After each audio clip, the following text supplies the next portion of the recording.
So if you're Newcastle, you want Isak. He said.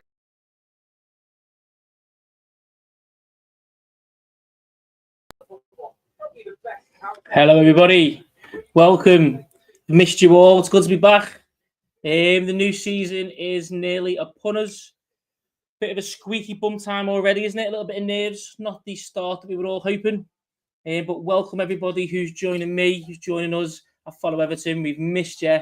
It's good to be back for an Everton game, and especially an Everton game where there's a bit more positivity around the club. Although maybe that little bit of positivity, that little bit of goodwill is starting to fade a little bit with the issues we've had in the transfer market so far. But you're joining me today for the watch-along for Everton versus Bournemouth at the MetLife Stadium in New Jersey in the United States. One of 3 games where we will play Bournemouth, West Ham and Manchester United. This is going to be the best barometer of where we are in terms of readiness for the new season. Although I'm sure we've still got a lot of players still to sign. It has been a little bit slow. But again, thank you very much for joining me. Everyone who hasn't already, if you could like, subscribe, we'd really, really appreciate that, especially anyone who watches on YouTube. It really, really helps with the algorithm. So thank you very much. We appreciate that. And let's get to it. Let us know, guys, what you think of the start 11 so far. A little bit disappointed myself. I'm assuming we're all questioning who's going to be playing centre-back with Jake O'Brien. No Michael Keane, no Tarkowski, no Jared Branthwaite. Of course, he didn't travel with the squad to the United States due to a little niggle. Hopefully that's not a terrible issue and it's something that we can manage. So fingers crossed there. For me personally, I think the only question is who's going to play that centre-back role. And again, if I'm going to say anyone, I'm going to say James Garner is the most likely candidate to play that centre-back role. He's the tallest between him and Garner, and he's got a lot more experience defending than Tim Igbunam has. So most likely that's going to be our back four: Patterson, James Garner, in my opinion, Jake O'Brien, and Mikalenko at the back. If anyone thinks it's going to be something different, please let me know. We'll have a little discussion, see what you think. I agree, Peter, mate, but I don't think Keane's even on the bench, is he? So I wonder if there's another injury issue there as well, something for us to worry and think about. I know a lot of people complained about us getting Michael Keane at centre-back, but if even he's injured, we probably might even need a 5th place centre-back. But yeah, evening, Wormy. Nice to see you again, mate. It's been a while. Weird lineup. I mean, the only real issue is the centre-back role, isn't it? We're missing a centre-back, essentially. We're down to our 3rd centre-back, our 1st, 2nd and 4th, all missing. So is this going to be a long one? Hopefully this isn't a sign of things to come. What I would say, caveat to everything, is that quite possibly everyone was happy with the fact we've got 4 centre-backs now. So the only issue we've really got in that starting 11 is the centre-back role is just a pretty big one-off. Also as well, I am due to be joined by my friend Jan as well. Just waiting for him to join us as well, guys. So there will be the 2 of us. We may also be joined at full time by Chad, who is actually at the game at the MetLife Stadium. Mentioned to me there that he's hoping to get in before the game starts. Apparently, it's a little bit difficult for him to get in at the moment. It's obviously very, very busy. All the States fans wanting to get into the ground to watch the toffees as well. But yeah, again, guys, let me know what you think of the starting lineup. Also, let me know what you think about the bench. I mean, considering it's a friendly, it's not really a massive bench, is it? We'd expect a few more players, but definitely light in the winger department as well. Very obvious thing that we need to address. And also, guys, before the game starts, well, let me know what you think of the team's summer so far. Are you concerned, disappointed? What would you give it on a school grade? In an A, B, C so far? Let us know, and we'll we'll have that discussion as well, guys. But just let me know. We can have that little talk before the game starts as well.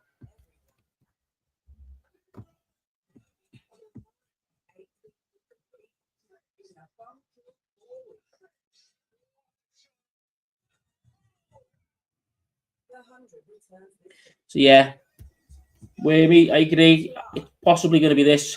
It's going to be one form of Patterson at right back, Garner at centre back, in my opinion, or Garner at right back and Patterson at centre back. It depends as you go for the more defensive person in the centre back role, the taller man in terms of Patterson, or do you go for the least amount of changed parts, the least amount of moving parts as well. I can't see it being 3 at the back, Peter, mainly because we've only got one centre back, so to try and put another 2 in there would be quite difficult as well. I'd expect to see Mykolenko centre back, McNeil at left back before I've seen 3 at the back personally. But I can see a couple of years in the chat are feeling a little bit concerned. I don't blame you. This starting 11 is quite worrying. Thank God it's the Premier League Summer Series in the summer and not an actual Premier League game, because I think we'd all get a little bit worried at that point, wouldn't we? I know I certainly would be. But good to see the blue shirts in the crowd. I know we've got a really good following in the States. The club could probably do a little bit more to capitalise on that, especially when we had the likes of Landon Donovan, Tim Howard at the club as well. But we know there's a big following of Blues over in the States. Again, one of our major contributors in Chad is there as well. I think he's travelled all the way over from central west side of America all the way to the East Coast to watch this game. So fair play. That's like us travelling all the way to Bulgaria or Greece just to watch a friendly, which I know we do. But big, massive shout to all them American Evertonians who are making massive trips, essentially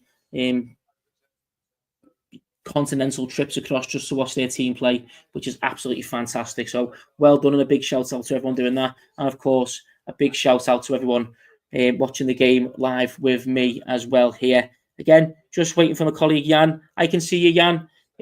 Just going to get you in on the stream as soon as possible. Just trying to send you the link, mate.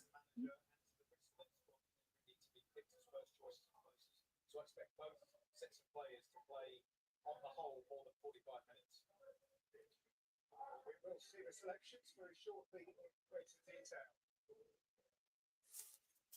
So this is how the second edition of the summer series looks. 4 clubs, 3 venues, 6 games over the next 8 days. After today, we head 700 miles. Yeah, Emma, I agree. Good opportunity to capitalise it was, but number one, without, and I think the first issue before we even get to the starting lineup today, the fact that we didn't have a right winger, we didn't have a superstar right winger. We didn't have that full starting 11 that I'm sure we all expect to be a little bit different by the time the start of the Premier League rolls around in a couple of months, definitely before the transfer window finishes. It'd be great to have that superstar signing starting today that all the fans will be clamouring to see. That'd be fantastic. And a little bit of that momentum, that positive attitude kind of gone from the club, hasn't it, with us not signing the players that I think we need to at this moment in time. But it's still a chance for us to capitalise on it. Hopefully, the club's doing everything they can do. Really good show last night with the lads from Men in Blazers as well. Really helps get the name out there. Obviously, at least one of them's a big, massive Evertonian as well, so that really helps. The comments from David Moyes as well, that he wants at least 9 more players, or he wants 9 players at least in total. So that's a good start. Maybe that means that although we're a little bit behind where we are at the moment, the club still has intent of getting more and more players in, because we really do need more numbers. For me personally, I think starting right winger, he's got pace. We definitely need that. At least one more winger as well. Another central midfielder. A right back, definitely. And left back cover. The news, of course, today as well, that we have been linked with a young left back from Bayern Munich. He's actually been on loan last season. He's fallen out the pecking order. Company not wanting to take a risk on him in the starting team, especially with the likes of Alphonso Davies, Ito as well. The lad's likely to be 3rd or 4th choice left back for Bayern Munich this season. So, I mean, anything less than 10 million is an absolutely fantastic bargain for a player like that. He's a good complement to what we get with Mykolenko as well, because Mykolenko, very solid defensively. He's a good one-on-one defender, especially if you want to try and cut inside as well. But he lacks that cutting edge. He lacks that bit of creativity that we need. Someone who's going to be much more focused on going forward as well, not worried as much about defence. So for the fact that we go for someone like that, it's a nice little compliment. Maybe when we're struggling to break a team down, he can come in, more pace, more width, and we go from there. So fingers crossed that if that goes through, that gets over the line, that's another player in the ranks, and that's one target down. We just need to sort out that winger position, really. I think, if you were to ask me.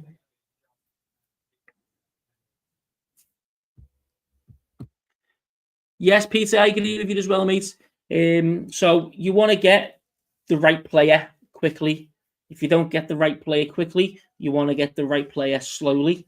The right player slowly, although not as good as the right player quickly, is better than getting the wrong player quickly. So you're right.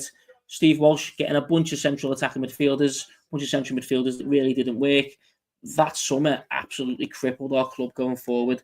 So I'm willing to give a little bit of time, although I am still starting to get worried, and I understand all the fans getting concerned and getting worried, getting anxious that we've not got that starting winger in. And I think if we got that starting winger in as well, the fans wouldn't be as worried, because once that start is in, that's that starting 11 done for the game against Leeds. We can pack the bench up with youngsters, maybe game changers, and then all your free players, your cheap players, your squad players, loans and things like that, they will all come in later on in the season. And yeah, Peter, again, I agree with you. It has to be the right player. Doesn't matter when they come in, although it's better if they come in early, of course, but it has to be the right player more than absolutely anything.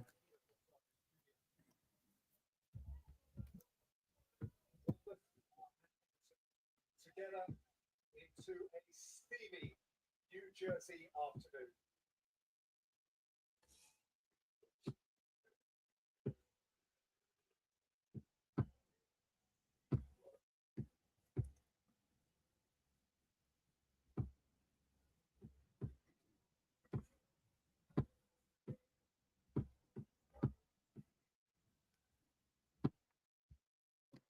Foes 3 times Bournemouth and Everton met last season, 3 times Bournemouth won. Which recently in February, in what therefore became the very last FA Cup tie Everton played at Goodison Park. Have had it over the top. A late game for us as well, Blues. Something less local. The American and Australian and our international fans are going to be more used to. So let us know what you're up to on this Saturday evening. Looks like we've got Jan trying to join the stream as well. So hopefully Jan will be with us fairly shortly, guys, as well.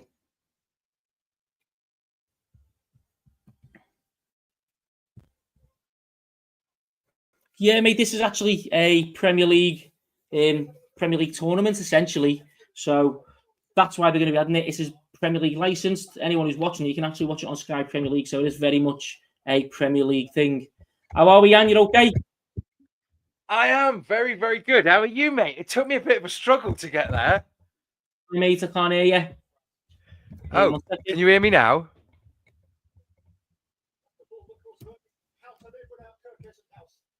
Do you know what, my mate? I think it might be an issue on my side of things. Just bear with me 2 seconds, dude. No worries. Can everybody hear me? I'm not logged in. I can't log in quite yet as admin. I'm waiting for Ryan to get me back. Hello.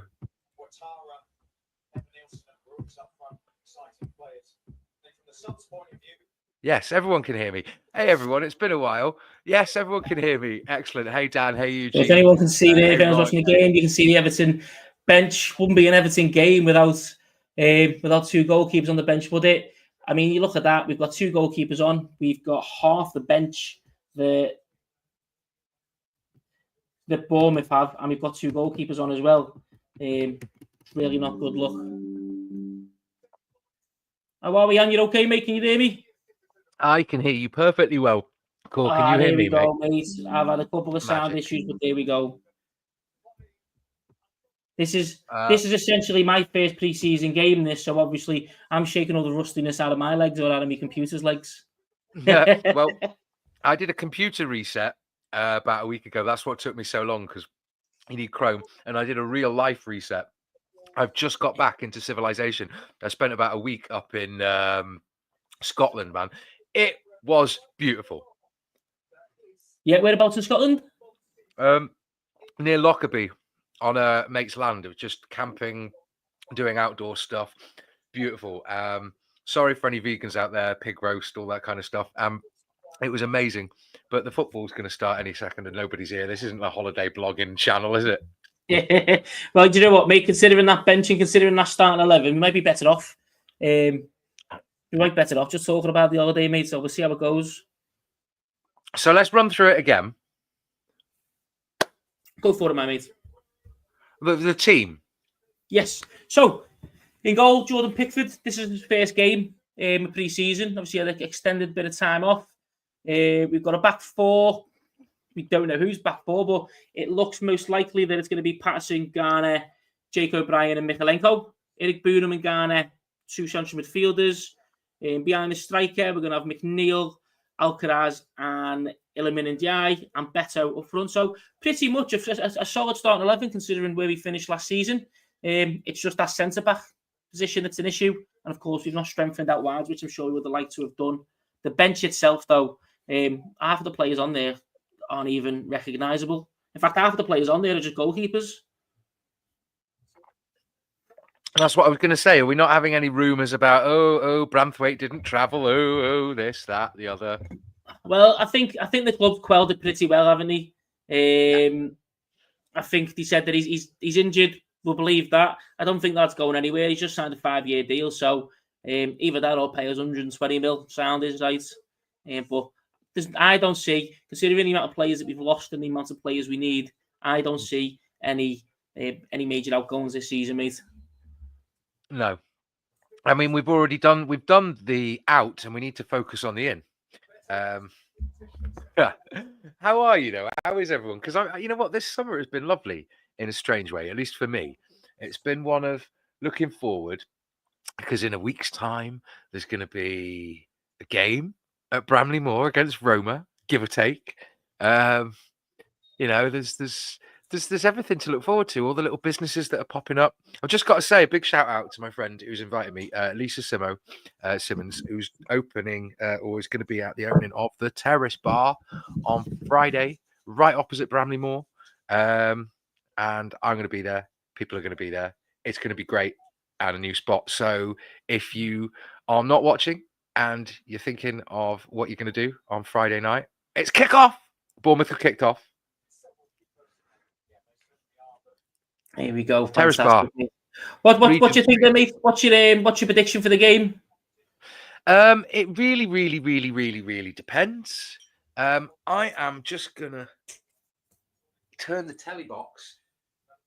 My prediction for the game. Wow. That's an odd one. What are you going to predict? Me, I'll just see if there's not going to be any heavy tackles. There's not going to be some sort of all-out thing. Come on, it's wow. No, that's just goals. I think that's all the fans want to see is a bunch of goals. So we'll have to keep an eye on as well the team shape. Let's see how the defense lines up as well. See who is going to play. We're going to have a back four, back five.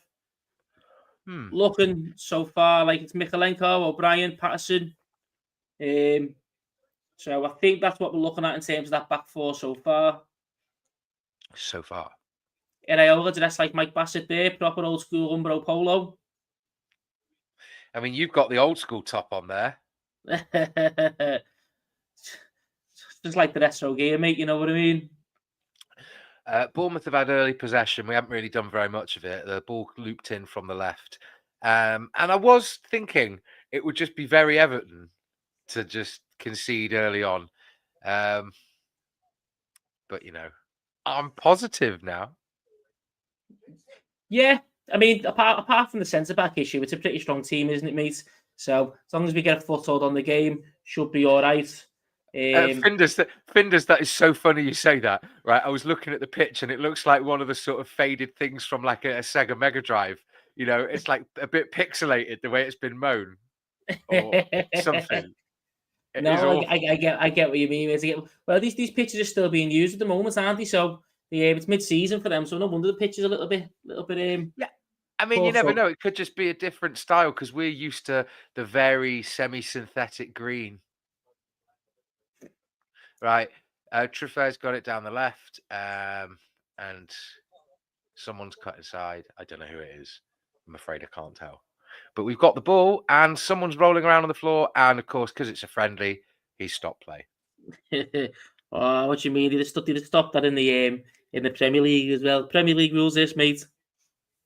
I don't know. Yeah, that's who it's hard, isn't it? Who's injured there. SW just said an Everton clean sheet would be very impressive. Impressive or a good start? I mean, I don't know if it would quite be impressive.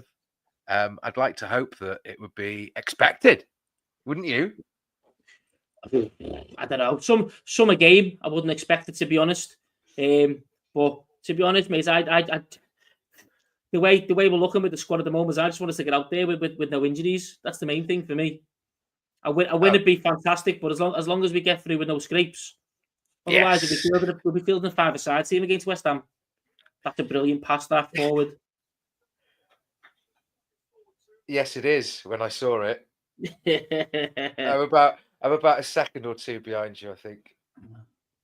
I don't know. Nice football, free kick. Well done. Oh, okay.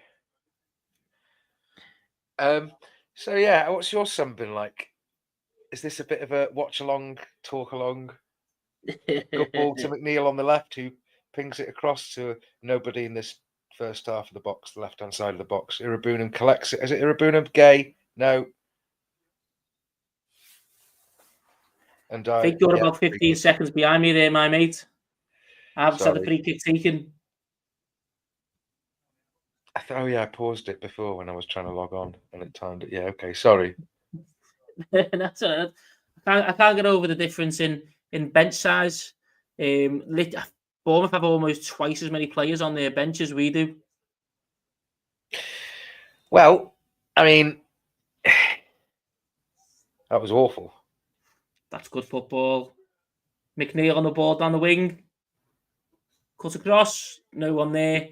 I will say, and I know you're a little bit behind me, I don't know if you've seen his touch yet, but Beto's had 2 good touches so far. He's good footwork. Usually that just bounced off his foot like he's got cinder block legs. But he's had control of the ball twice very well so far. That's the thing we need to see from Beto in this pre-season, is him having a bit more care of the ball. And just courtesy of Chad, we have this lovely photograph, which you can't really see here. Yeah, okay. Is that behind? Is that behind our goal or the Bournemouth goal at the moment, mate? That is behind our goal at the moment. Wow. Big shout out to Chad and all his hard work, from probably no doubt getting jet lagged, and obviously you, Corey, and everyone involved. But yeah, Chad is having a well-deserved treat because it's not very often that he gets the chance, and it's lovely that he's seeing the Blues over there. Yeah, hopefully Chad will be over for the Crystal Palace this season, I think. I think Chad and our boys in the land of Oz hopefully will be getting around for the Crystal Palace game, so that'd be lovely if that was the case. Tell you what, the last couple of minutes we've had good control of the ball. Bournemouth haven't really had much opportunity with controlling our defensive side really well. So Timo Werner is Darth Scouser says looks like Timo Werner's having a medical. Darth Scouser, what colour's your lightsaber, lad? Is it blue? We should hope it's not red, even though you're a dark, or is it purple for the bins? Yeah, nice Bindu. I've often wondered, do you reckon the council did the bins purple because it's halfway between blue and red and people couldn't complain? 100%. Just quick shot there from Njai wide, but nice attempt. We're looking quite sharp, to be fair. But yeah, down the middle, I think that's the case. It across and if you watch the any videos which has fan support and food banks, which has obviously Dave Kelly for Everton and someone from the Liverpool team or Liverpool fan site, they use the colour purple because it's all about mixing the two colours together. Yeah. Because some things transcend football. While there's a break in play, it is worth saying that the work they do. Food shortages, food crisis, things just beyond football, and it's great the things they do. So I just and No, the but lovely it is. people as well. It is, and despite all the songs that Everton and Liverpool get when teams come up north about feeding the Scousers and things like that, we go to every single ground in the country, Liverpool and Everton fans, from fan support and food banks, and they support people in them areas. It's not. I don't really take the opportunity to say this very often, but maybe I will, because screw it.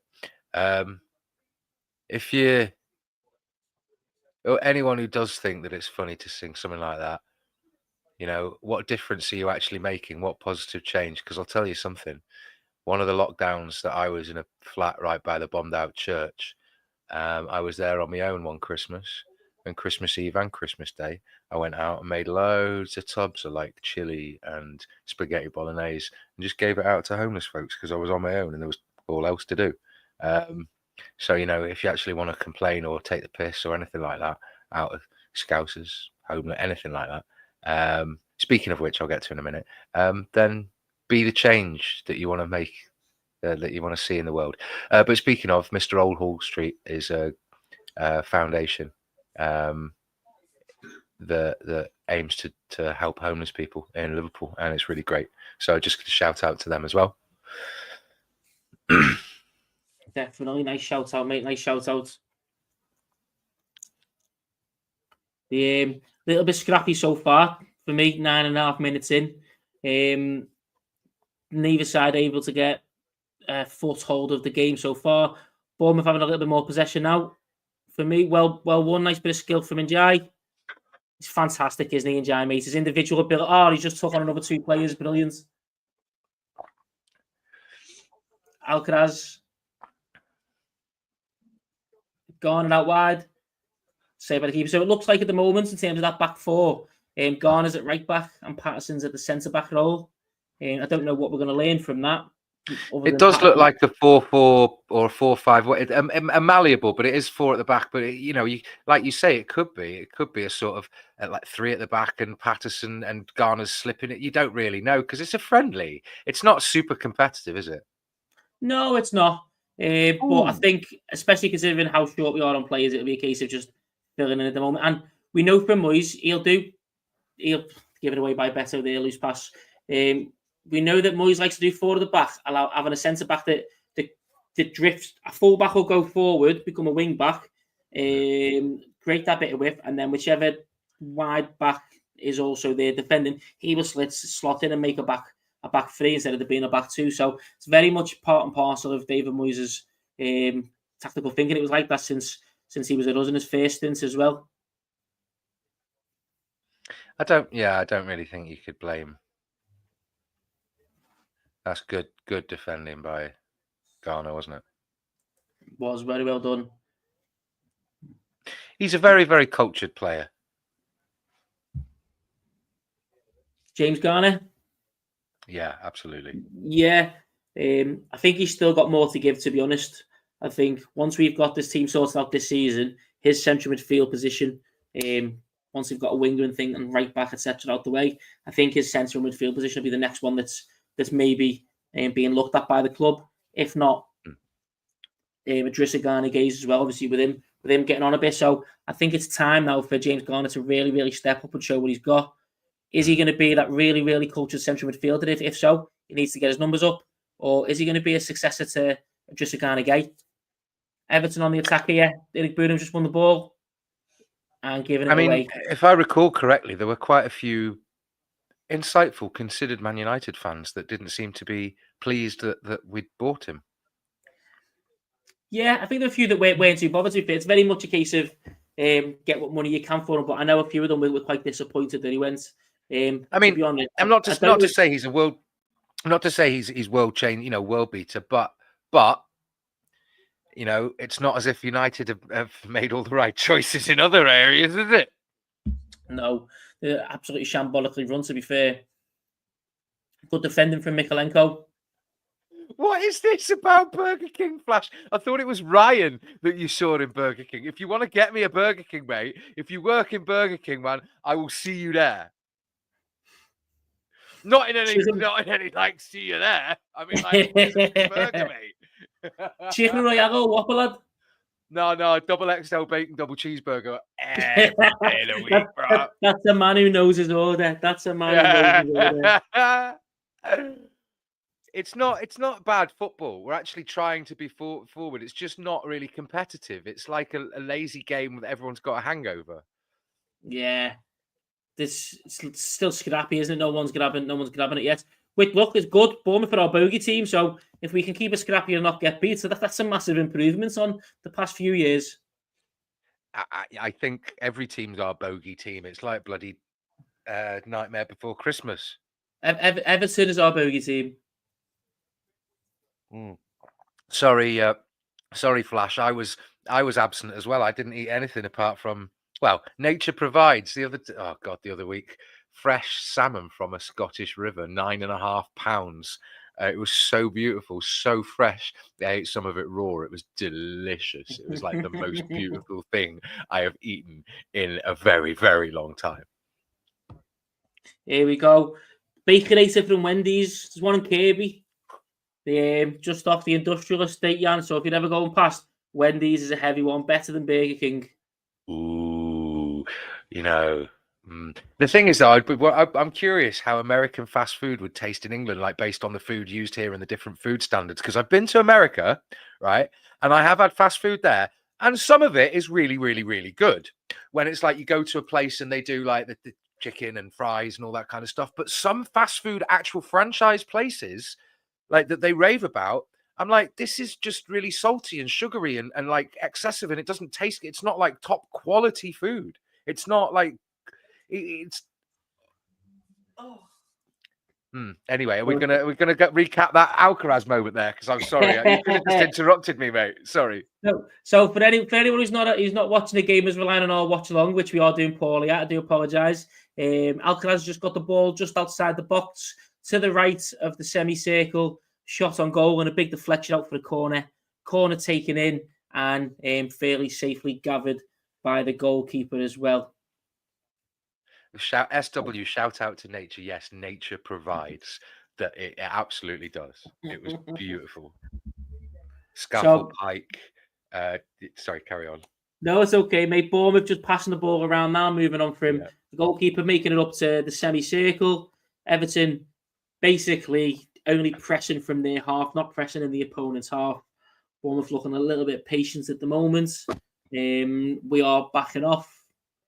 And then when the pass goes forward, we're putting a two-man press on there at the moment. Bournemouth trying to find the pass in between the lines. We're having none of it, forcing them back. Solid defending so far. It's interesting that five at the back with someone who in the middle. Who is it in the middle, by the way? That's it's O'Brien and Patterson in as the two in the middle. Garner at right back, and then Eric Boonham. But when they're defending, Mikalenko drops into centre back and McNeil drops into that wing back role. It's odd, isn't it? Right from distance from Traore. Save low down on his right by Pickford.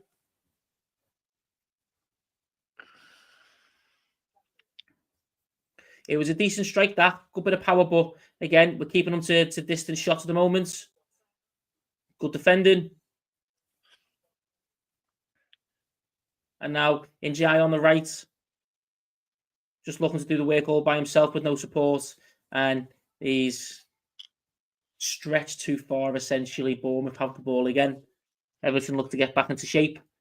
Bournemouth now looking to control the game a little bit more, control the tempo, control the passing. Although fairly slow, as you'd expect from a summer pre-season game.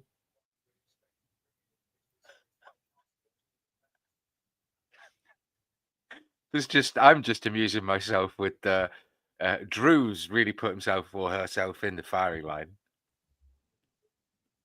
Could be like Drew Barrymore. No, like, I don't know. Do all Scouse Evertonians sound extremely camp? I mean, neither of us are Scousers, so I mean, it's I'm sure if he means us, it's because we're plastic, mate. We're plastic means camp.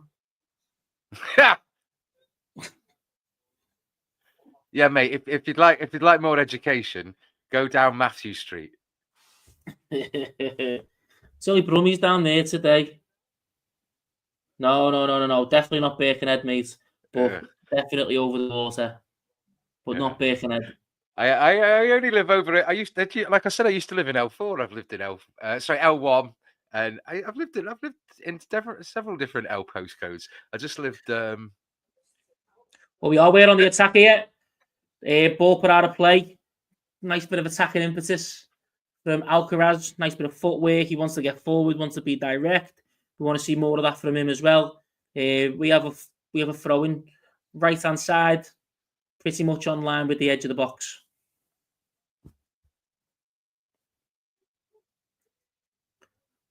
Eric Bournemouth, loose, careless. Bournemouth have the ball. Brilliant chasing down from Beto. Fantastic play. And we give the ball away again, wasteful once more. Nice bit of football from Bournemouth. Oh, nice play. Got past Garner, but not past Patterson. And O'Brien, mops up. Pickford's got the ball for us. Hopefully that sounds a little bit more manly for you, Drew.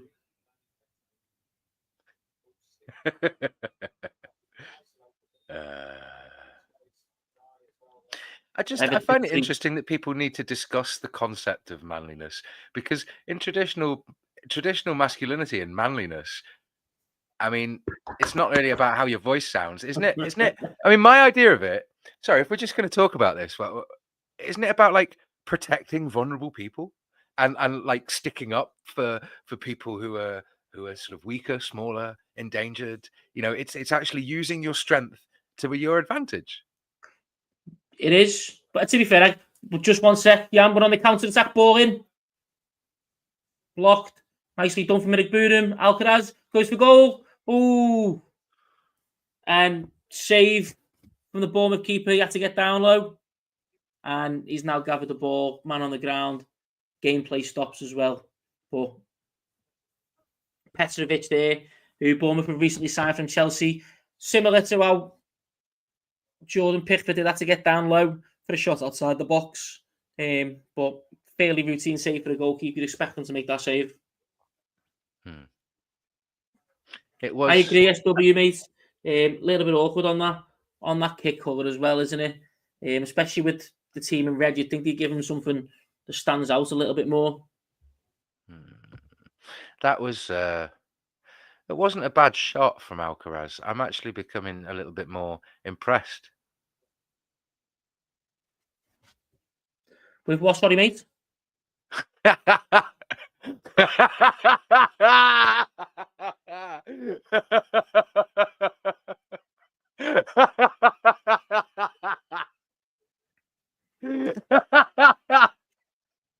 Also, as well, guys, we've got over 500 people watching this, so thank you very much for joining us. We really appreciate it, especially because we've been chatting a lot of wham.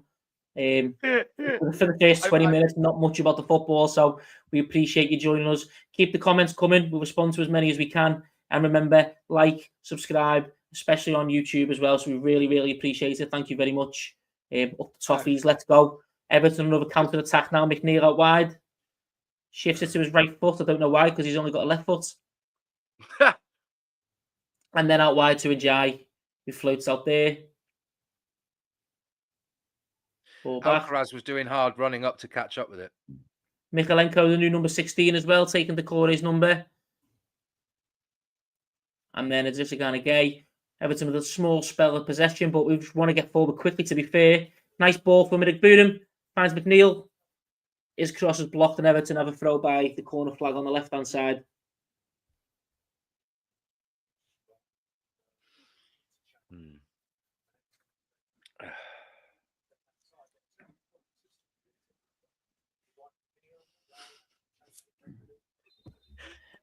I really appreciate it. I found that quite funny, that M.R thing. So Like my hair just naturally dreads. It's not in like any cornrows or braids. It does naturally dread if I don't brush it every single day. Just a shout out for Tommy. I think that's a good point. That little bit of confidence, a little bit of faith into him. I'd be happy if he took his game to the next level. If he made the Tierno Barry come in and just be sitting on the bench. I did, mate. Just reminding everyone that he's gone. I actually like the Corey, by the way. We had a talk about this towards the end of the season when we knew that he was likely he wasn't going to stay. About how the Corey will be remembered in a couple of years' time. And although we all know his issues in terms of his technical ability, he wasn't great on the ball, he wasn't great passing, but he did come up with big goals. Most of the time, he was terrible.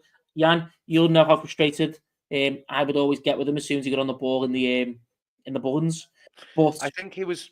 I think Oh, in a we've team got- that we're being joined relied live on- from the stadium. We've got a Gonzo reporter, Jan. Here we go. My friends, how are you? We're good, mate. How are you? How's the view? I'm well. I'm surrounded by blues.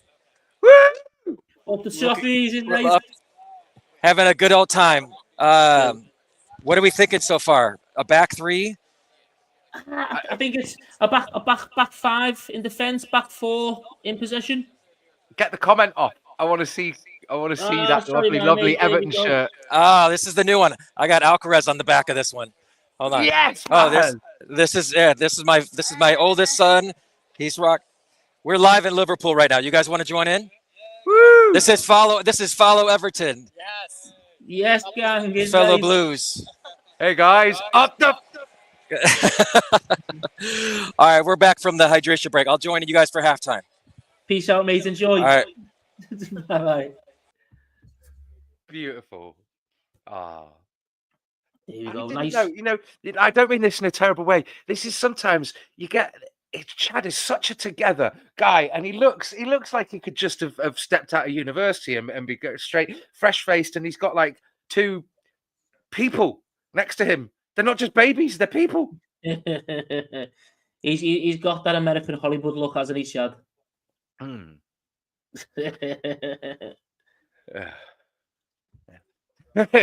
Chad there, lad, you know that. Chad.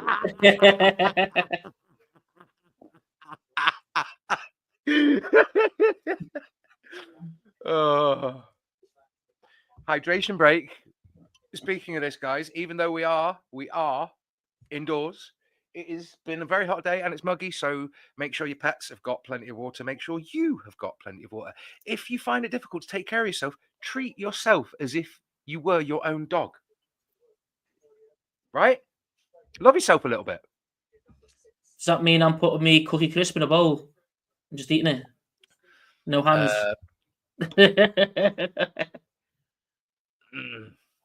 Hello, Drew. Yeah, I mean the accents don't determine where you're from. I sound exactly like my dad, and he was born in Liverpool, and my granddad and my great granddad wasn't. But I mean, I have had a season ticket for 22 years, and I do go to pretty much every game, and it's not really that much of a trek because it's like a 10-minute drive. So if you want to play this game.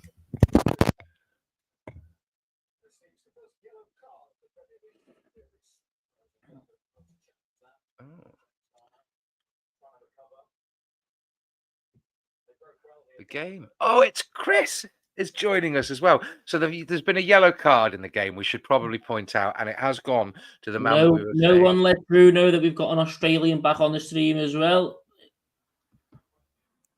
What? Just in case his head blows off. No, mate, I'm over the water. I do work in town, but apart from that, I am 100% plastic. I thought Rod Ross. I thought he was going to insult me then and say I sound like the North End.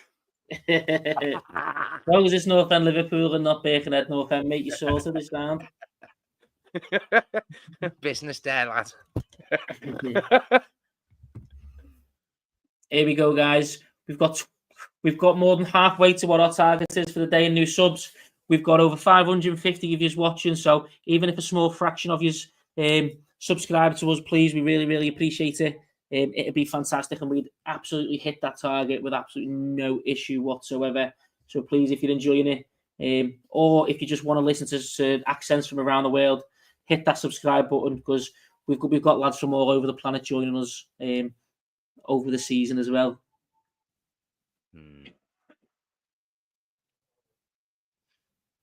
It's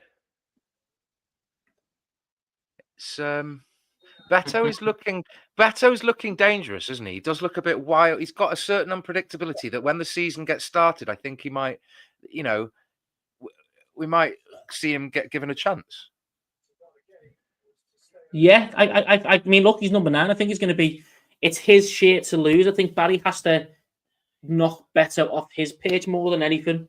So certainly, he's looked a lot better on the ball so far, although he's not had too many chances. He's looked a lot better on the ball. His first touch has looked a lot better. His passing has looked better so far as well. And we've seen him. He can score goals. He can make a nuisance. I think what we need more from him now is technical ability, a little bit of care. So that's what we need from him. And hopefully, signs are positive so far. But we could do with a non-penalty goal from him in pre-season. Just get that confidence, get the ball rolling, get the momentum on the go.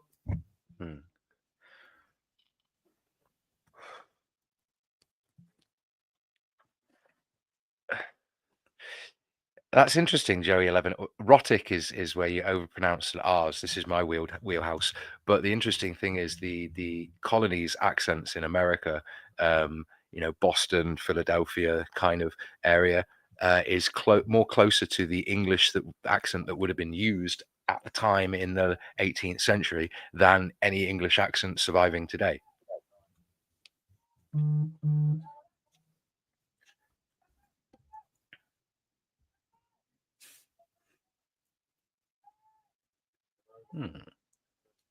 So, Chad, I believe I'm just getting news from the Follow Everton group chat that Chad has found a Scouser. He's going to get him to come on. Is that more Scousers in America than on the stream? It'd be funny. It'd be funny if he's bumped into like Ped or something. Big shout out to the Green Bin Blues.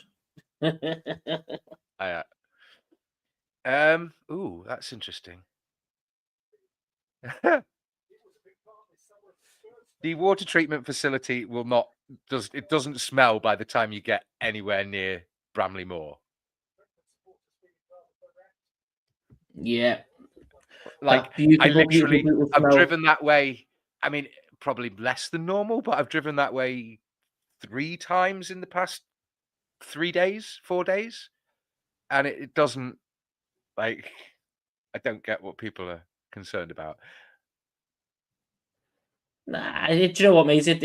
I'm gonna be honest. It does smell. Every time I go past it in the summer more than anything. In the winter, it's not as bad. So, oh yeah, but you got to keep going north. It's not near the ground. No, but you still. I mean, you still get a bit of the smelling.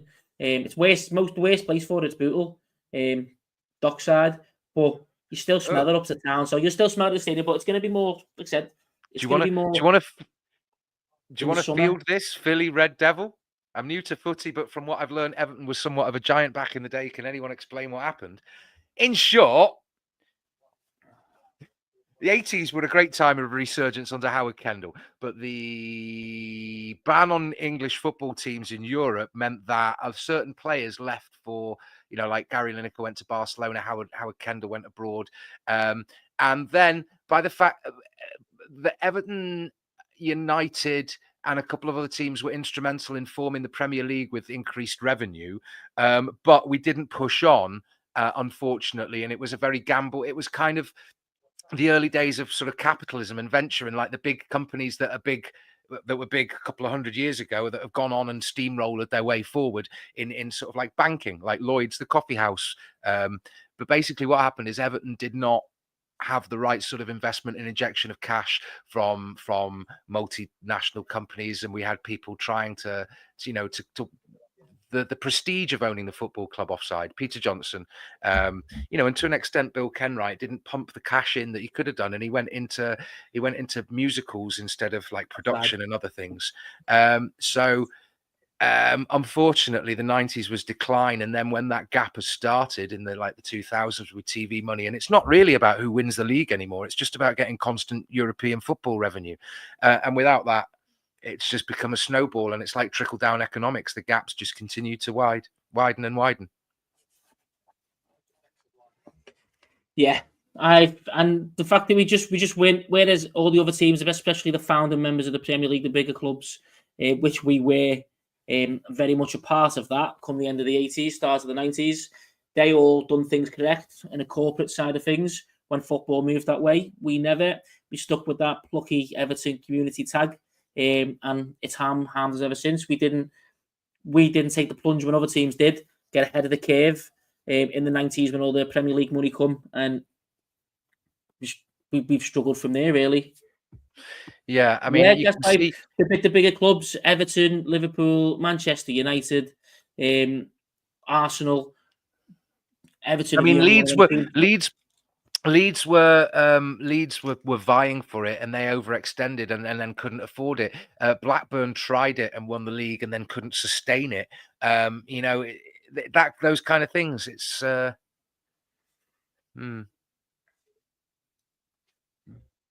shame. So all four of them. That's just 4 subs, that, mate.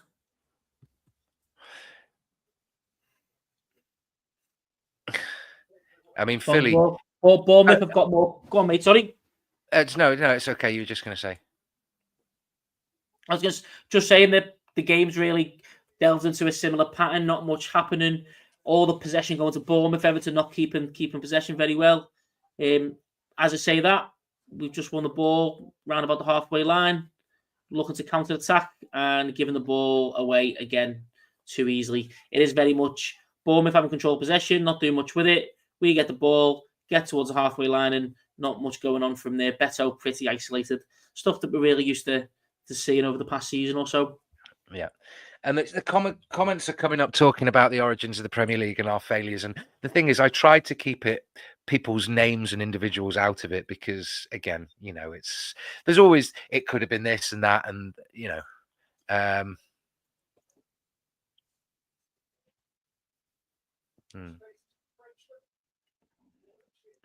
Patterson looks like he's filled out a little bit.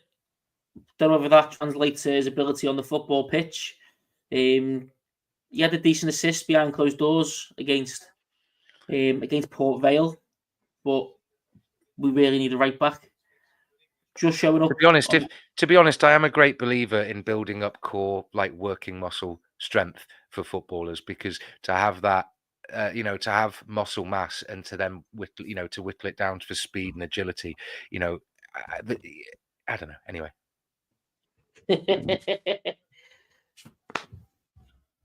Just this one here for Flash. Don't mean to dox you, mate. To be fair, his time is running out now. I've been a big supporter for him. I've had a lot of support for Pato, but his time is really, really running out. I don't see his future being Everton starting right back, but who knows if he can really do something, fingers crossed. We need someone who's going to get forward, and he does do that, but multiple managers now haven't really fancied him. I mean, Moyes fancied O'Brien. Just to shoot. Ndiaye turned. He's found Beto. Oh, blocked by the defender. Not much Beto can do about that, to be fair. Well blocked by the Bournemouth defender.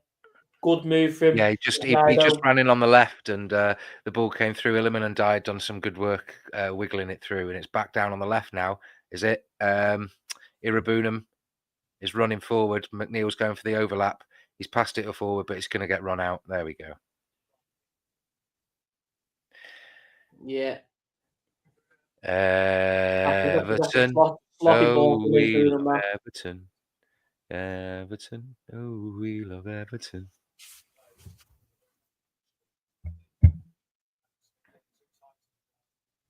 But well done from Ndiaye there. That footwork was brilliant. Ball through to Beto was okay as well. But that's almost like a trademark move from Ndiaye, isn't it? The way he suckers defenders in and then breaks with them. Brilliant, fantastic turn of pace. Creates that space for himself to drive into. Because he's not got massive amounts of pace as Ndiaye, but his turn of pace, his acceleration, and the way he can drop a shoulder is massive. He's very, very good at that, at deception and wiggling his way out.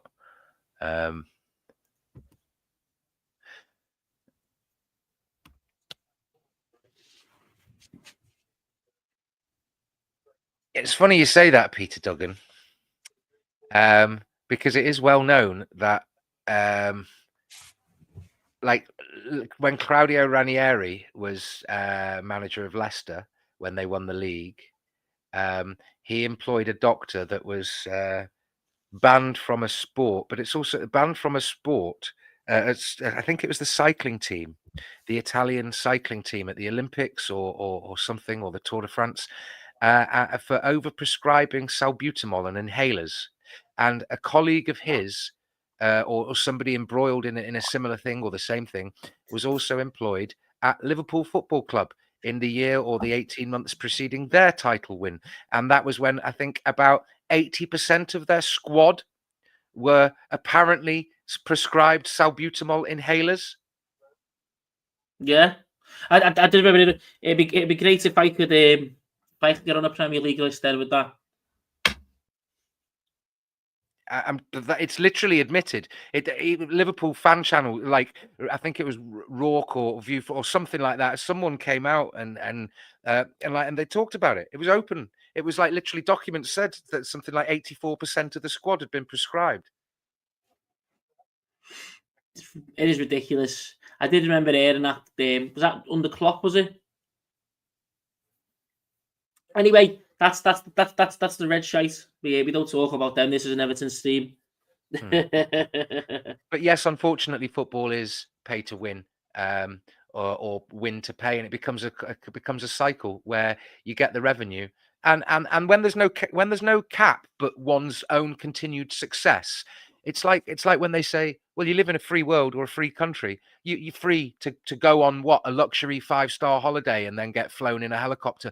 We're really not free. If most people can't actually do a thing, then it's not free. So if most football clubs can't compete competitively, for instance, in some sort of cup competition, it's a foregone conclusion. And the league every year is the same few teams because it's based upon, obviously they try to set it fairly, that the revenue income and PSR and profit and loss. But that's not fair. That's just saying that if you're really, really poor, you're going to stay poor. And if you're rich, well, we're going to penalize you for spending too much, but we're not going to do anything about equity. Yeah, I mean, it's the whole PSR thing. And the worst thing about it is the fact that pretty much the clubs won't even agree to get it changed. I think everyone's very much the whole mindset of, well, if we actually break through, we can pull the ladder up behind us as well. And I think we're complicit in that as a team. Because I mean, it's like being peddled that it's like buying into that American dream mentality that I'm not poor and working class. I'm just temporarily not a millionaire. Yeah, and that's what most of the teams in the Premier League think, isn't it? I mean, gas pipe, that would be. I would like to believe that, honestly, I really would. But the reality is, how many teams break out the you can say, oh, the top 4, the top 5, the top 6, the top 5, and it alternates. But it's the Pareto principle, or the the 24 or the 20 80-20 and the rule of 4 and. Just want to say I agree with this. Remember the days when I think it was towards the back end of Moyes' tenure, where every time we be linked with someone, Spurs would just go in and offer a little bit more and pinch them from us. You knew if Spurs were going to sign someone because Everton were linked with them about 2-3 weeks earlier.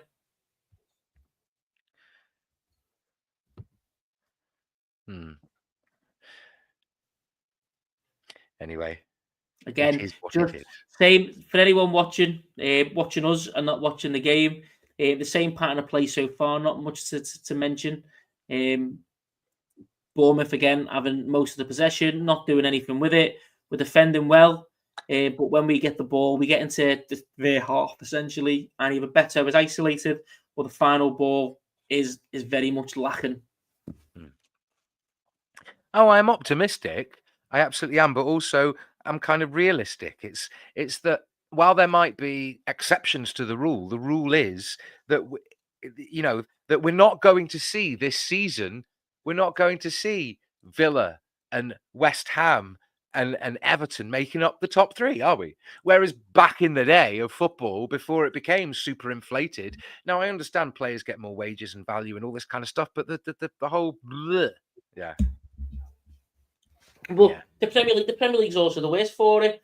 I mean, you've got newly promoted sides like Sunderland, just because they play in the Premier League, having the money to pinch players or beat top tier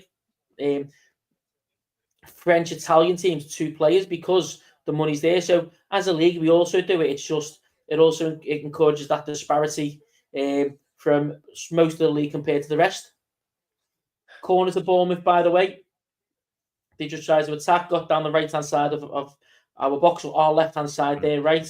And McNeil did when the ball was out for the Bournemouth corner. It's really not pessimism. I literally am rather optimistic. I don't think we're going to be embroiled in a relegation struggle.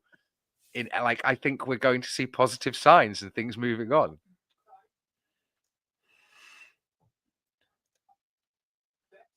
Yeah, I mean, I'm not too.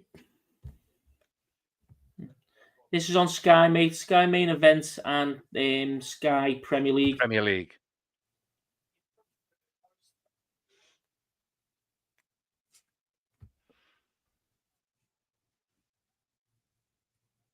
Oh, well, you're very welcome, Philly. I think the reason is we're not used to success, so we're not deluded. And like we get a lot of times people saying, "Why are you Everton fans? You haven't won anything." It's like, well, that's not really the point. I mean, it would be. It is the point of football, but it's not the point of picking a team.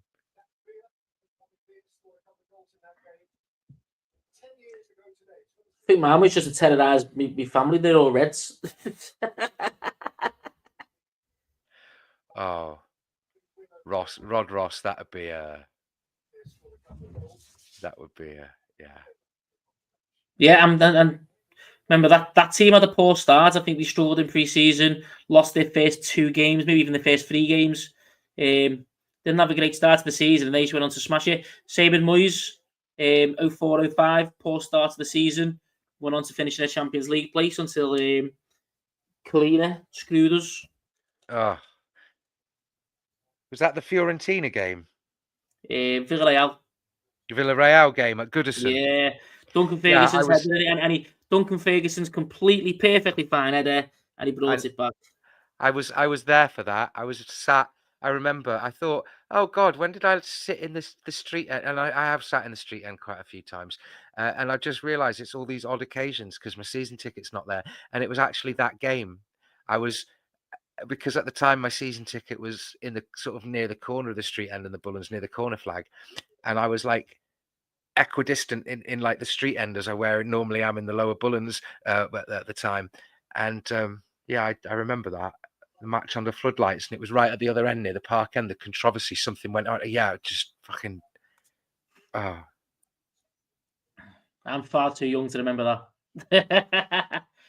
In general, on the ball, by the way, Danson trying to get a little space off to put the ball in. He's flew it in, headed. Oh, nice attempt from Everton. Not a goal, but just to keep the ball in play, keep it alive. We really are just lacking that final bit of, quality. SW is very right about that, and no, it's not at the Hill Dickinson Post Prince Rupert. It is at MetLife Stadium in New Jersey, America. Also attended by follow Evertonian Chad. Chad. There you know that. There you know that.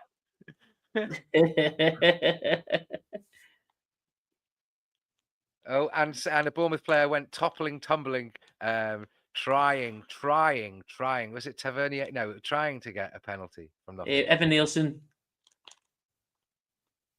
Nielsen, sorry. Which I've done well to spot him out because I've not got my glasses on. I believe I might have to leave. Oh! I'll let you. Ball through, Beto. Shoot! What a save. Brilliant one-on-one save from the goalkeeper there. Alcaraz put a ball through on the right. Beto ran in towards the 6-yard box, and their keeper came running out, Petrovic, and Beto went for the quick shot, but he closed it down too quickly, and it ricocheted off You know his what? chest. Good all round, Matt. Beto Yeah. stretching, had to slide in for that ball. But Very interesting good ball from Alcaraz as well, threatening. I think they're the kind of attacks that we want to see more of, isn't it? Alcaraz slipping the ball through. We didn't see nowhere near enough of that with the Corey, but he's got the eye for that passes. Alcaraz well slipped through. Oh, Maybe a little bit too much pace on it for Beto, or he's a little bit rusty, but back best post chance of the James game so Garner. far. Corner into the back post. Mikolenko headed across, blocked. And just a kind of gay. Half time. And there's There the we whistle go. for half time. We've got Chad and the crew. Hi lads, how are you? How are Hiya, we, lad? mate. Sam, mate, you all right? All right, man. A lot of people here happy to hear a Scouse accent on the show, apparently. Yeah. Me and Jan, far too camp and far too wolf. I'll put my best British accent on for you all. now I'm living in the States. Oh gosh, how is it? You understanding over there, lad? Yeah, it's good. Yeah, I live in Chicago now, so been here now for 4 years. So looking forward to Wednesday for the Blues coming over. So and then me and my dad were going down to Atlanta then as well. So looking forward to that. But the lads are playing well. Just need to get that sharpness. Do you know what I mean? The final third, the passing needs to be a lot quicker. But on the whole, they're playing well. You know, starting off 3 at the back when we're on the attack, and then dropping into 5. So he seems to know what he's doing with Moyes. But it'd be good to get a couple of signings. You can see we are short. That's it, So mate. off the ball. It looks like a typical Moyes game so far, doesn't it? We let them control the possession. We can't get through us, and then we get them on the counter press, break on them from there, and that's where all our attacks have come from, isn't it? Us winning the ball higher up the pitch. So it feels like typical Moyes tactics, and the game is being played well. That chance at the end was good. Just like you said, we need that final bit of quality, don't we? Yeah, just getting that quality pass through to Beto, and even Matt Neal getting up on the wing and stuff as well, and delivering a proper ball. Today, I don't know what it's wrong, but he just keeps knocking it back all the time instead of taking on the man and going forward. So, but fingers crossed, we get a bit more fitness under our belt, and keep moving forward, and we should be in good stead for Leeds and getting off to a good start for the start of the season. Fingers crossed, mate. All looking good. We appreciate the good words, mate. Perfect. We'll do this. I'll pass you on to Michael. All right. Thank you, lad. Thank you very much, Kevin. Lovely to speak with you. Hi guys, how are you? How are we, matey? Mate, you all right, lad? All right, lads. Hiya, mate. Look, are you living out there as well, or just on your holidays? Just on my holidays. Arrived on Wednesday. Cases arrived Friday, but there you go. Yeah, I've heard about a few people having a bit of issue getting their cases over. So as long as the Everton stuff arrived, mate, it's all good. Oh, that's it. Well, I'll tell you what. I'm surprised the way he lined up tonight on the 3 at the back. Very surprised. But it's working. They're not posing much of a threat, are they, Bournemouth? No, I was. Oh, yeah. Sorry, go ahead, hi, Michael. I was thinking that it's all very much going through the motions. There's not very incisive play, and if anything, we're having a couple of chances to go forward. They're just going through the motions of keeping possession, and as some people have said here as they're watching it, it's got a bit of 0-0 all over it. What do you think? Hopefully, if he changes the second half, we need to be a bit sharper. I'd sort of listened to what Kevin was saying to you guys earlier, and what he alluded to. We're not getting down the flanks with the likes of Dwight McNeil. And I've been to Blackburn, I've been to Accrington in the pre-season, and he's been our weakest player, if I'm honest with you. And Charlie Alcaraz has been a close second. I'm just wondering whether he'll play Harrison Armstrong on and put Isaac Heath on the wing just to put a little bit of pace, and maybe Justin Clark will come on the right just to push a bit forward, especially with James Garner getting the booking. But it's interesting, as I stated before, we sit with 3 at the back when we're attacking, and it drops to 5 with Garner and McNeil dropping in as wing backs when we're defending. But you're right, they're I think they're just playing this as a match fitness exercise, where we're a bit more energetic, we're a bit more to the ball. Timur Brunham and Garner Guy have won the ball well in the middle of the park, but you stated it before, this final ball into Beto, he made the run and we hesitated. And then when we played the ball, he was offside. You know, hopefully with Barry may be on second half, see how quick he is. But with Beto, nobody knows what you're going to get with Beto. He's a bit of an enigma, isn't he? Like a It's box not of always a chocolate. bad thing. I was sorry, Corey. I was just going to ask Michael. Sorry, Corey. You've got a very considered approach to reflections on the game there. I was wondering, when we're watching it, we can only see where the camera's pointed. So you're getting a good view of us switching between 3 at the back, 4, 5. Yeah. And is it looking quite? Are the players looking quite fluid and cohesive, and like it's a well-oiled machine in that regard? Absolutely, they're looking extremely comfortable, which is a surprise. Especially with Jake O'Brien in the back. I know Patterson, for me, is more of a wing back, and Mikolenko the same. You know, not traditional fullbacks, though Mikolenko has. You know, he's defended brilliantly for Everton. It's been his defensive role in the team that's been under scrutiny. But this seems to be working. But I think with somebody with a bit more pace on the left, sacrificing Dwight McNeil, maybe putting Isaac Heath there to run at them, it'll open up a bit. But we need to be sharper in that final third. Everybody's loving the tricks of Ndai, but about 70% of his plays give the ball away. It is good to watch, especially the crowds here are loving it. You know, the little magic tricks, they're enthralled by it. But we just need to be, we need to be more clinical in that final third. That's something we've been saying since COVID. You know, it's we haven't had that. We haven't had that, you know, invention since the likes of James Rodriguez, who controlled that centre field. We didn't get to see him, but he had the brain for the opening and people making the runs, and that's where we're lacking at this moment in time, I feel. It's that mentality that, like Richarlison and you know, that kind of attacking thing. And you said there, you mentioned a couple of young players that we haven't seen. Do you think that's just going to plug the gap until the signings and the rumours that we've seen today, you know, something comes past the line? Well, you guys may be privy to more of the rumours than we are, but I was talking to somebody tonight and they said we've signed a guy from Marseille. I don't know whether you can confirm that or not. I don't know. I don't even know the name of the player. So Nothing in regards to that, mate. The only player we've been linked with in France is Malik Fofana at Lyon. Sorry, Corey, say that again. I lost you there, brother. That's all right, mate. So the only one we've been linked to in France is Malik Fofana, who's a winger for Lyon. Right. No. There must have been one of the guys from the Echo speculating then. I know we've put a bid in for Kudu. We've put a bid in for the young kid from Middlesbrough. And what the guy from West Brompton, Fallows, is it? From Fellows, yeah. So, yeah.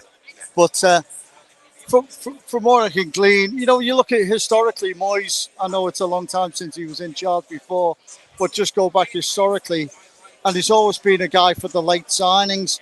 But what we've gone through, the torture we've gone through the last few seasons, it'd be just nice to have a few more players, settled squad. But you look at it now, all these guys know each other, don't they? You know, they've worked together for a long time and they know the game inside out. It's not a vast squad, but it's he's got it very tight and compact. I know I wasn't a lover of Dyche. He tightened that up at the back. We've still got the likes of Branthwaite and Tarkowski to come back in. Well, you look at the beginning of last season, Tarkowski was woeful early on, in my opinion. I'll clarify that, in my opinion. And Michael Keane played very well. Now, Michael Keane is chastised greatly. But when he's more offensive, he looks a better player. But I don't think our problem, we have to replace Ghana Guy, centre midfield.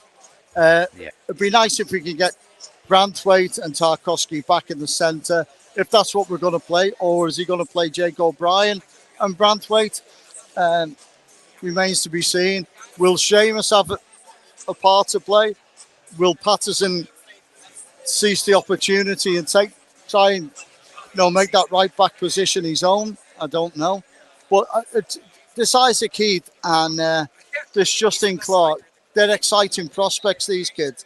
They come on against Accrington the other Tuesday night, and they just turned the game. I know it's a different opposition, different level of opposition, but they have no fear with the ball. They have no fear of the ball. And, give them the ball and they'll run at players. And that's exciting. But, we are a few positions short. I still think we're about four players short. Yeah, I agree. One winger, starting 11, another winger, a left back or both, and a centre midfielder. Corey, spot on. Yeah, spot on. And that's it. Yeah. And you know what, mate? I think if we get a winger in, who's going to be a first team player who's got pace and good going forward, I think the fans will then relax until the end of the transfer window. That is the main thing we need to get in. Once we've got that in, that's the starting 11. I think the fans will then be happy to wait until the end of the transfer window to get your frees, to get your loans and things like that. Yeah, a little piece the majority of the fans agree 100%. I hope so. Don't speak for all the fans being a wall, but Yeah, it's just crazy when you see all the other teams and the likes of your Chelsea, who have about 900 players, and Liverpool are spending past themselves. But this PSR, it's got to be regular. They've got to change it. It's ridiculous, That's it. You see the difference between the top six, the Sky Six, and then everyone else. Because if you compare us to Bournemouth, to Brentford, to West Ham, to everyone who's not part of the Sky Six, everyone is struggling to buy players. Newcastle, Villa, and they've been in the Champions League recently. It's just them typical Sky Six, including Manchester United, who struggled. Tottenham, okay, they've made it into the Champions League, but they're still able to spend as much as they want without impunity. Yeah, you've hit the nail right on the head. I looked at it today with Newcastle, with the Isaac thing, and they can't sign anyone. Alanga, Villa in the same position, talking about can they sell before they can buy. But, you're 100% right in what you're saying. It's just trying to make the elite more elite as such, but, Definitely, and unfortunately, where we're at, but without real change, and I don't think the clubs are going to want to do that kind of change. Without it, we're just going to be going around in circles with different parts, different PSR, just basically different faces on the same horse. Yeah, I agree wholeheartedly. I'm getting poked here like a bird beside of me and telling me to hand the thing back. Listen, guys, it's been nice talking to you. Really enjoyed it. Thank you. Enjoy the holiday, mate. Before you go, yes, sir. Before you go, Michael, if you manage to get the chance to get to New York for some of the Toffee TV and some of the Everton things that are going on there, while you're on your holiday, I'm sure it'll be a lovely time. Well, unfortunately, what happened with us, we flew into Chicago. My son Kevin lives in Chicago. We flew up last night. We go back in the morning. We're in Chicago, and we're at Atlanta next weekend. So that's it. So lovely speaking with you, Michael. Have a wonderful time. Great speaking with you guys. All the very best. See you, mate. Enjoy the game. Bye now. Bye. Thank you.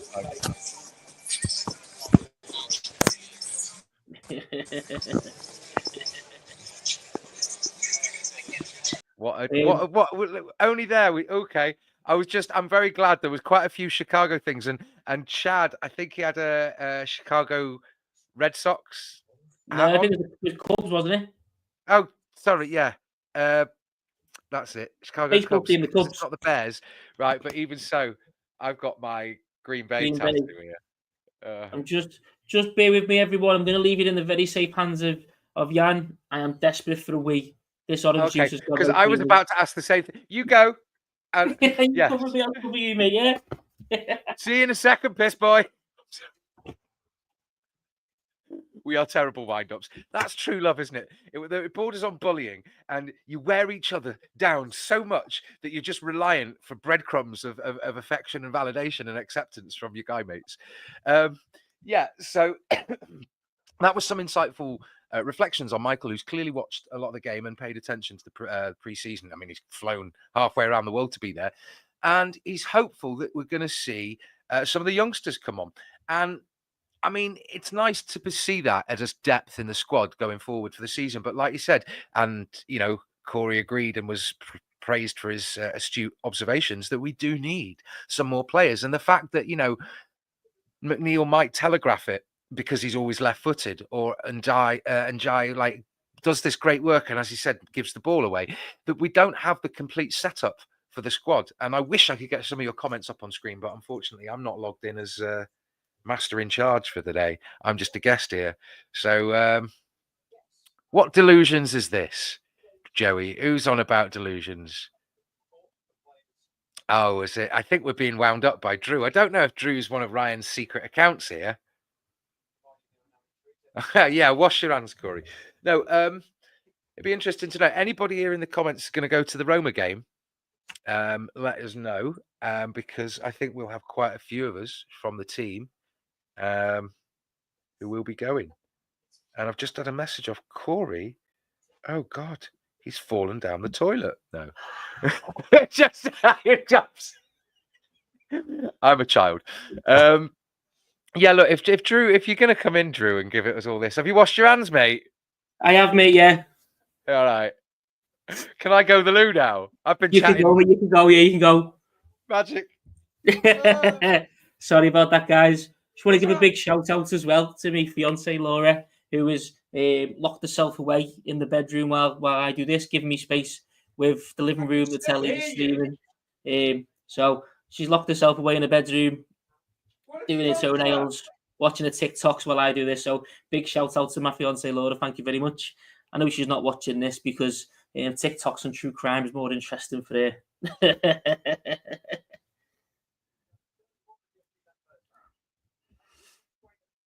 So Blues in the chat. Again, 670 people watching at the moment. Thank you very much. Like and subscribe. We appreciate it. Again, if only a fraction of you do it, we're going to hit our subscriber target of an extra 50 people today. We really appreciate everyone joining us, but please like, subscribe. It allows us to do more stuff, more content for you as well. We're looking to bring in more fans from other teams as well, not just cop-heights in the comments, but just a little pre-match, getting their side of things as well. Unfortunately, Flash Lad, she'd have none of it. She'd fill me in if I put the camera on her at the moment. So, but I appreciate it. I'll let her know that she's got some fans. She's been getting on as a guest.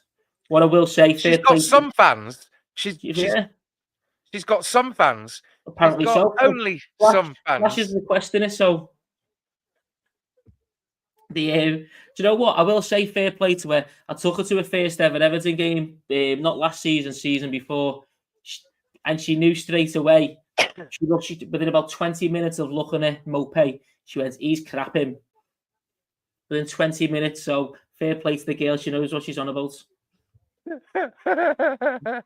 And you know what? She's Team Beto. She's the biggest Team Beto fan I've seen. She stuck with him when everyone was giving him grief. So second half kicked off. Yes, Shelley, thank you very much. Oh, dear. Did you wash your hands, Jan? I did. Do you know what, lad? I might get it to do an OnlyFans and we'll just charge for chicken royales. Corey, if that offer is on from Flash, I will get in the car, drive over to Liverpool, and get you and me a Mackey's and drop it off to you because I know where you live, dickhead. You do, yeah. I just have to look after law, hide it from you now, aren't I, lad? Honestly, Roy, I think relatively we might not be the crowning jewel in the Premier League, but in terms of their footballing portfolio, the Premier League is much more lucrative for potential revenues and potential success than Serie A, I think. Definitely. Like I said, Peter's comment there. Don't give Ryan ideas. He'll turn into Amazon.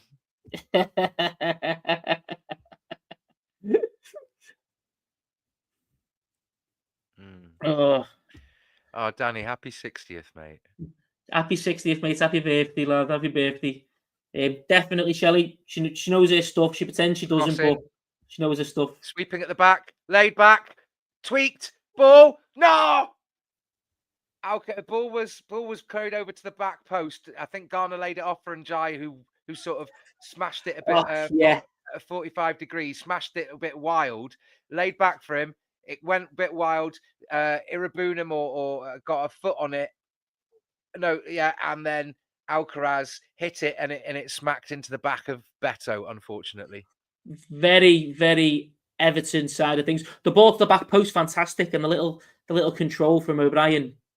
Oh, Well great done as play well, down the but- left wing between Ndiaye and Irabunum and Beto, bringing back to support it. It's gone back to Oh, Mikolenko at the left across the middle.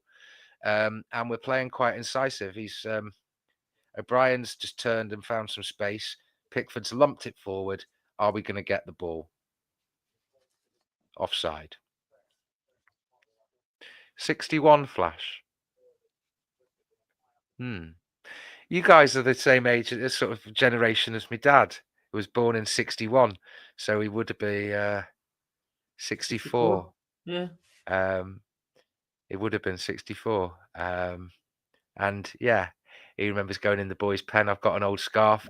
Bournemouth had lumped the ball back and Garner was good to head it across. But, Bournemouth are being quite persistent and they've got the ball across the middle. He's running into the edge of the box, left-hand corner of the box, jinked it, cross, and Pickford has claimed it out of the air.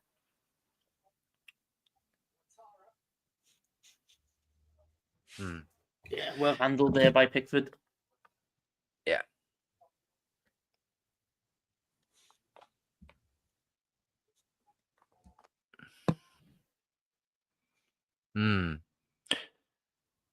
A little bit more open since the end of the first half. The second half started brightly. The first few minutes Oh, on both sides. oh. Goal kick. Wait, hang on a minute, Peter. How old do you think I am? Oh, yeah, I get you. My dad died at 61. Sorry, Peter. I'm 38. Old man. Don't. I'm not that old because I was in better physical shape than some people up in Scotland, mate. You're in better physical shape than me. I'm in good shape, me. I can do one-handed pull-ups. I can do one-handed reaches for the ice cream. Everton have got the ball, and Jai's gone into the box, and he's gone down, and he's not giving it. Yeah, he was looking for that. To be fair, wasn't he? We've still got the ball though. McNeil's got the ball back, and Idrissa Gana Gay's been chased back, and it's gone all the way back to Pickford. And he's played it forward to Idrissa Gana Irabunum in the middle, who's then played it out wide on the left and is looking for a ball forward. Is that O'Brien? That's O'Brien, mate, yeah. And Idrissa Gana Gay's played it all the way back to Pickford. Bournemouth are trying to close it down, but they're not really showing such desperate intent. Although there you go, and he's just robbed the ball off Alcaraz, number 9, shot kind of weak, falling from the middle of the penalty area, just outside the box. Pickford, easy claim. Oh wow! All right, Scouser. That beard guy.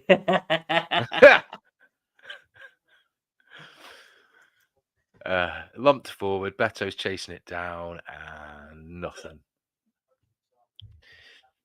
We have not seen any substitutions yet, which is, We've not got the bench. We've not got the bench, to be fair, mate. We'll probably wait till about 60 odd minutes before we start making any kind of wholesale changes. That's lovely, Peter. Michael at half-time was right. Isaac Heath or Justin Clark, because... shot blocked by James Garner in the box. Ball played along the right. Slight pull back. Ball played along the right. Pulled back across to the penalty spot, and man was running in, and James Garner got a good block on it. Low block, hit his leg, went out for a corner. That was going in the bottom corner then if he didn't get that block in. Well done. I've mentioned this a few times, but Bournemouth corner on the right, and swing. Garner headed it away before it got near the front, over the front post. Poor corner.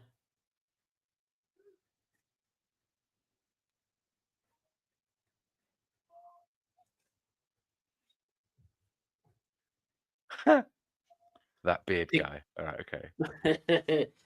Pickford calmly collects and rolls it out to McNeil.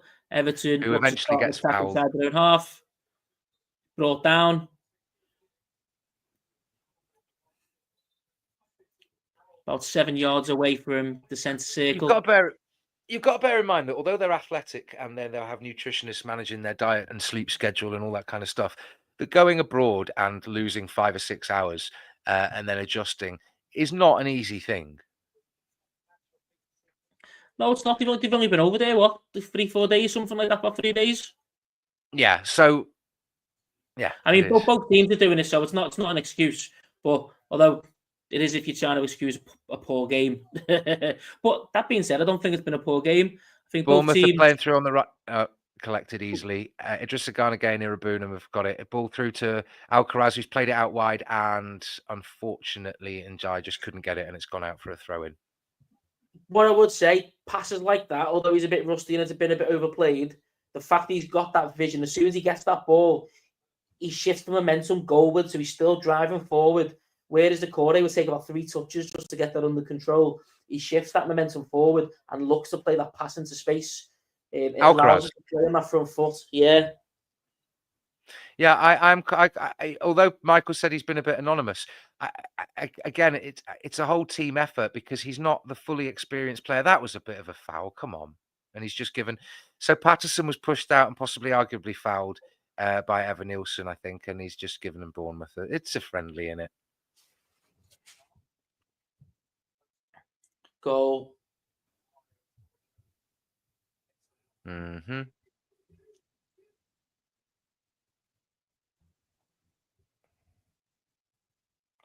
At least it feels like a proper Premier League game now. Play better side. They've gone and scored. Far too easy. That good finish, but far too easy from us. No one So pressing. Philip Billing. Was it Philip? Is it Philip Billing? Josh Billing. Oh, that's it. Sorry, getting played it off and got a layoff and just ran in and did a bit of a jinky, found a yard and wrapped his right foot around it, going diagonally across the edge of the box until he was just about 18, 19 yards out, top right-hand corner. Midfield, just watching there. No one putting a foot in. He should have been way more on it. Mikolenko moving away from the ball. Yeah, I don't think there was a. I don't think there was a deflection on that. It's a good finish, to be fair, from the lad, but nowhere near enough pressure put on, not enough concentration from the lads in midfield there. I think Garner and especially Eric Boonham just a little bit lost.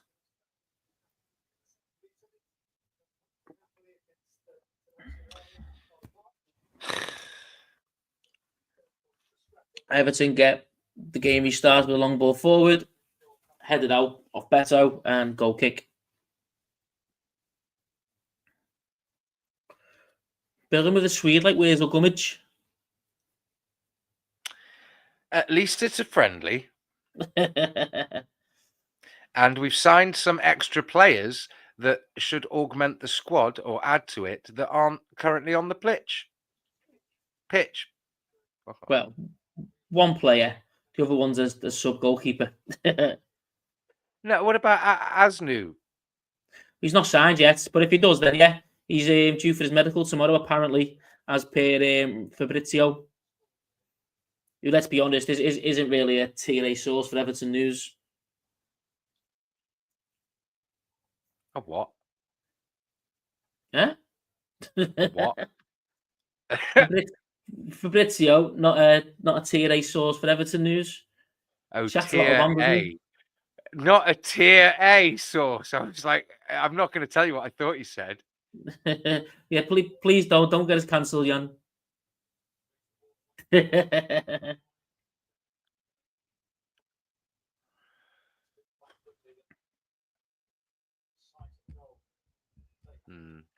do like Tyler Diblin.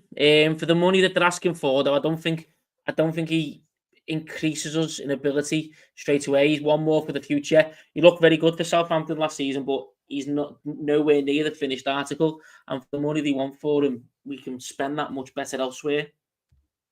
For way less, in fact.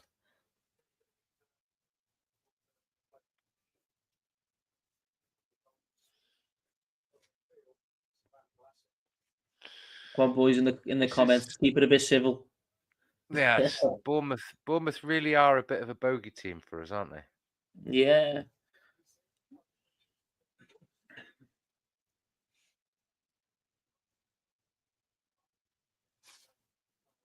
Be nice now. Now we're 1-0 down and we're chasing the game. It'd be nice to get some subs on now. Maybe just freshen it up, give us something to watch other than us fall into a 1-0 slump.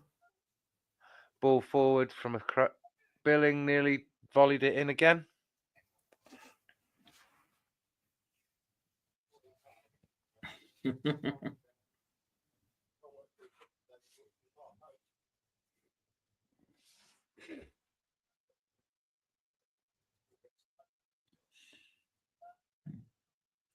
Again, just don't know if the players' heads have gone down. The concentration's dropped a little bit there, but a little bit slow to react again.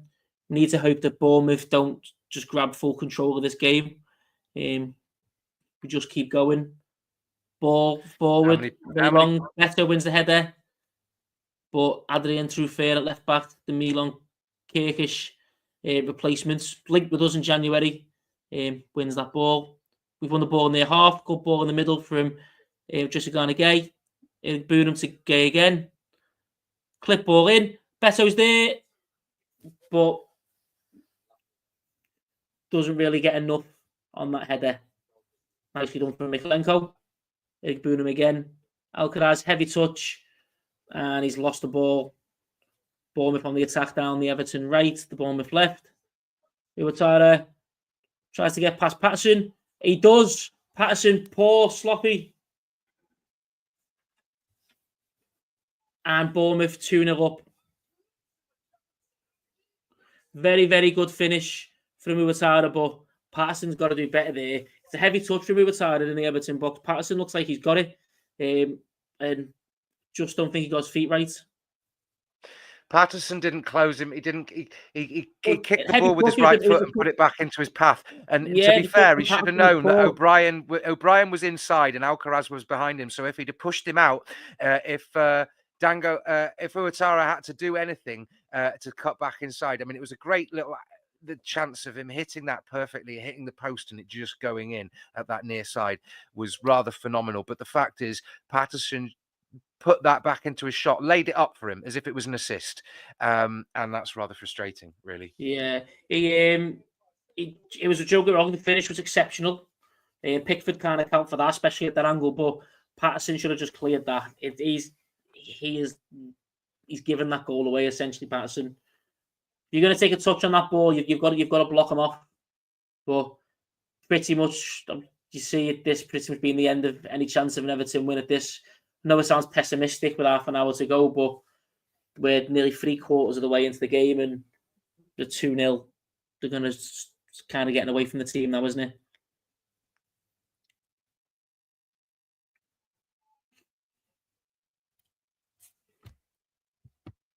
I like your positivity, mates. You've got a really, really good mindset there, Joe 11 lad.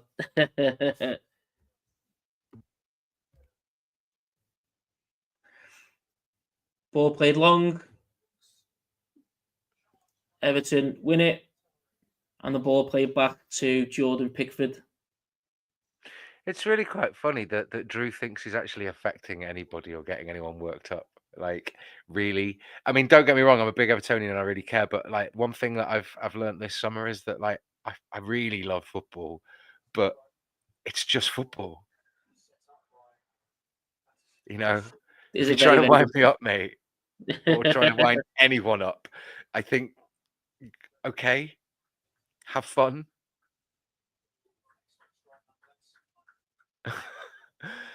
Yeah, I think it might be time to see some of the youth players really to come and inject some sort of pace and desire, because they come on and like when Roman Dixon came on and just showed some sort of attacking desire. No male pattern baldness here. Yeah, I'll have you know I've got a full head of hair. Mine comes down to my bloody waist.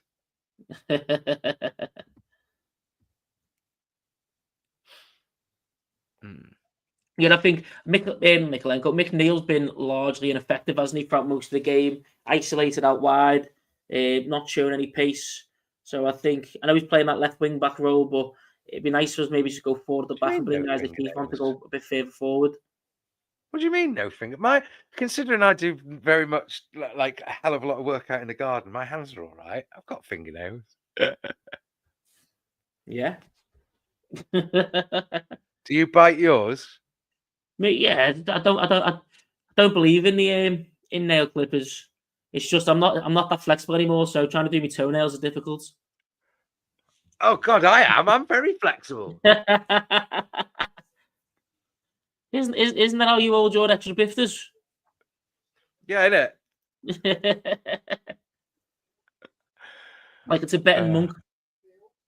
Absolutely. But then that is what meditation and yoga and physio and stuff's all for, mate. You need it watching Everton. So we are now over or about just over 2/3 of the way through the game. 2-0 down. Bournemouth are looking to make substitutions. We're not. Or is this the drinks break? Yeah, this is the we're coming up to the hydration break.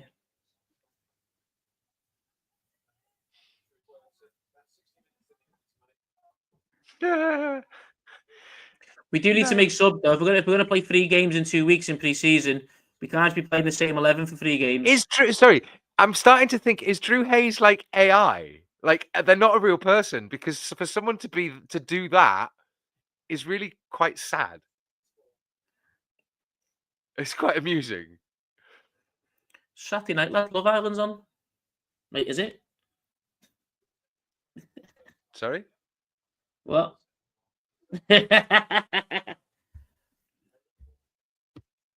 Yeah, mate. Team's starting to look a little bit tired now, isn't it? Bournemouth turning the screw, head dropped a little bit.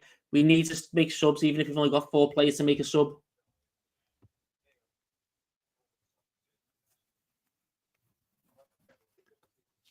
Here we go. Bournemouth making 4 subs.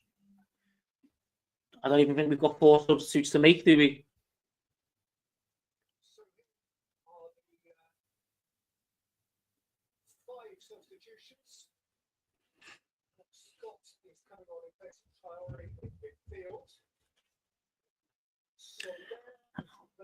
Now this substitution looks a shambles.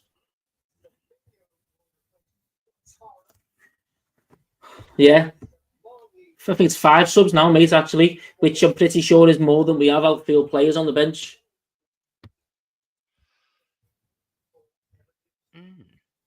Semenyo, exceptional player. Zabani. To be fair, they do have quite a bit of quality. They do. The Semenyo is he's starting 11 players and he's exceptional. So it's going to turn the screw now. If we don't make any kind of change, we're going to struggle. Players are going to struggle in the heat. Tired legs, still pre-season. Yeah, I mean you shouldn't. You shouldn't be saying this, but to be fair, there's been very little about this game that's demonstrated that there's anything mindful of a Premier League preparation, really, which makes me think that there's obviously other things at play. I think it's an opportunity to try to see what these players who might be backups and squad and bench players, should we sign some more players. Do you see what I'm getting at? I think it's exploratory football. Yeah, I mean it is, but we need to be able to make them substitutions to do that exploration, don't we? To check and try. We're just middling about at the moment.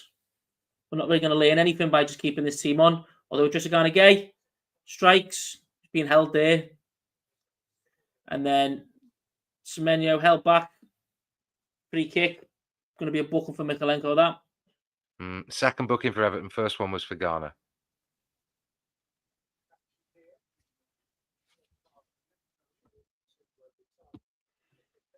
the dark side is a path to many abilities that some consider unnatural, Flashmate. So it's probably what it is. Lets the hate flow through him.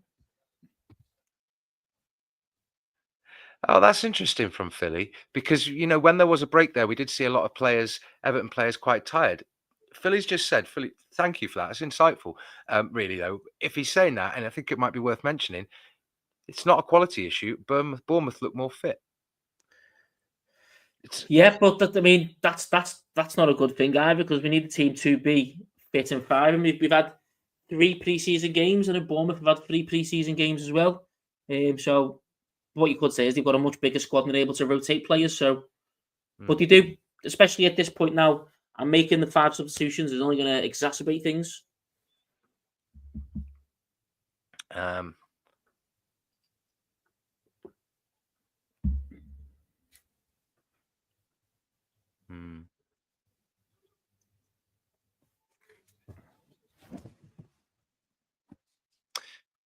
have to wonder if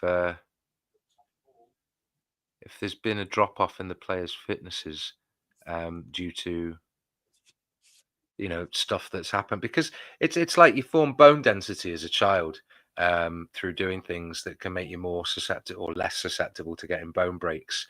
Oh, here we go. 3-0.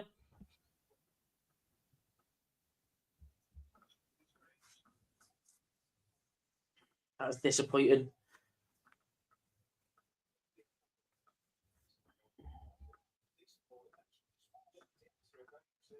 Again, the heads just look like they've dropped a little bit there.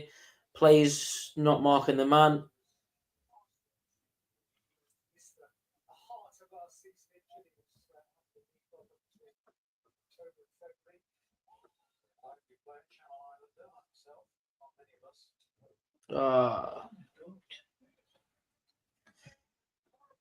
Head's just completely dropped.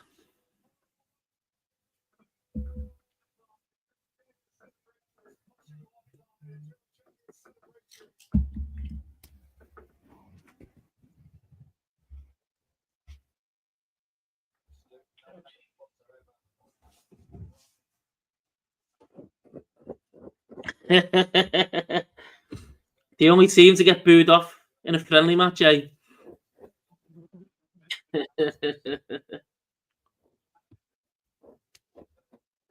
And you know what? This is disappointing. This because I think they were playing so well. They were the better side in the first half. Genuinely looked like the better side coming into the first half. Had the pipped us to be the better of the 2 teams. But this second half, we just struggled. I mean, the second goal, defensive mistake. Third goal, defensive mistake. Yeah. It's the thing is, you're going to want to see Branthwaite at the back, and O'Brien. Maybe there's a reason why he didn't immediately come in, and we've resorted to Keane and other things. I'm trying to look for reasons, but you guess if you try to explain that, that's mistakes that you think at the highest level of competitive games and not in a friendly won't happen. But we're looking at a scoreline of 3-0. And is there anything that we're looking at to see anything redeeming from that, from a footballing result way context? I think the only thing you can do is just say to yourself, it's a friendly. We definitely need a lot more players, and that's where we're struggling. That's pretty much it, man. At that point, it's probably just a little bit of copium, isn't it? So, Philly, or as SW is saying there, get it out the system in pre-season. We just had a nice compliment off Philly, who's heading out. I would like to point out, and a big thank you to all the regulars in the comments as well. You know who you are. There's literally, if I start naming them, I'm gonna miss so many people. But you're the guys that make it friendly. We chat shit about Everton through and through, and each other, and we commentary on the watch along. But you guys in the comments make it really welcoming, and you engage with the guests that we have. So it's a big thank you for that, because you're what makes the channel. Thank you. Yeah, we appreciate it. This stream, they've just been talking about Jan's toes and Jan's hairline for 2 hours. I think they're just jealous that I've got long hair that isn't receding, even if it does go back a bit here, that I'm flexible enough to put my foot over my head. I don't know. And that I'm 38 and in good shape. Go for it. Or that I support a football team for love, not for success. I don't know. I don't care. Look, the thing is, you'll never understand other people, and whatever they do and say says everything about them and nothing about me. So they think they're trying to get to me. They're strangers. I couldn't give a flying fuck. But anyway, back to the football. Back to the football. Looks like Tieno Barry and Is it 4-0? Oh. no, it's not. But it looks like Tieno Barry's coming on. Armstrong might be coming on. It's good.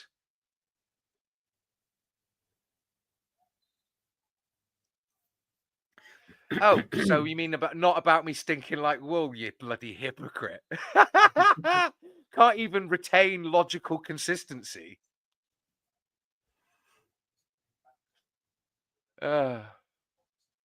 So it's looking as if we are going to breed some substitutions, but are we going to see them yet?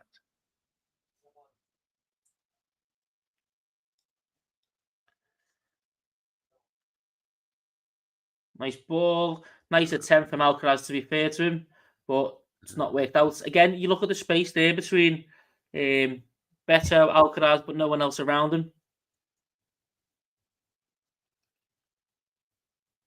Our pace is just really, really slowed down.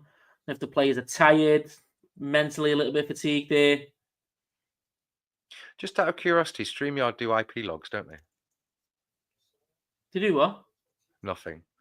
Let's.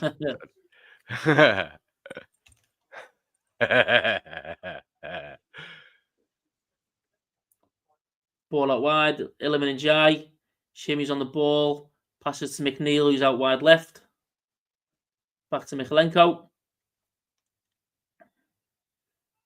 O'Brien turns. Under pressure, finds Michalenko. And he gives the ball away. Bournemouth now again on the attack. Nice football. Every time they're getting the ball and they're passing it forward. We're really struggling to go forward at all, sideways, backwards. Semenyo. Ball from Scott, but Everton can break. Alcaraz ball bounces off him out for a Bournemouth throw-in round about the halfway line. And this is Everton substitutions now. Tieno Barry, Harrison Armstrong, Yusuf Chimiti, Eric Boonham, Illiman Ndiaye, and the third substitution making way for Yusuf Chimiti is Beto as well.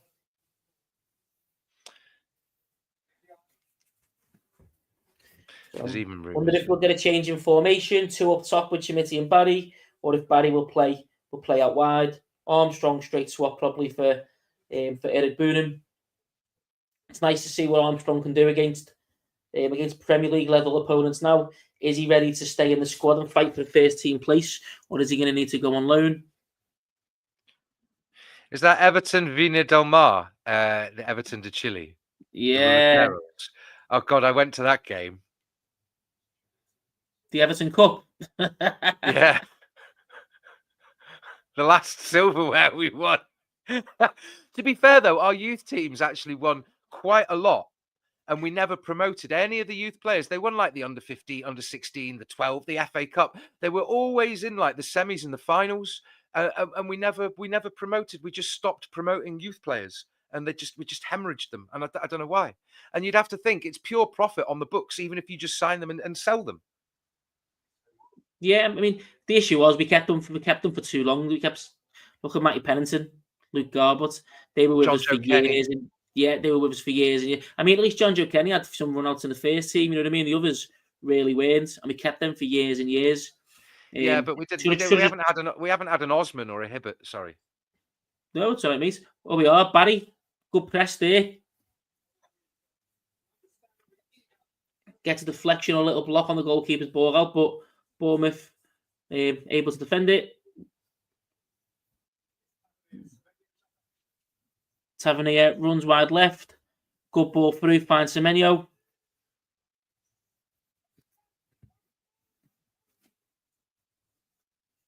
Just wanting that ball on his left foot, isn't he? Yet, and puts it wide.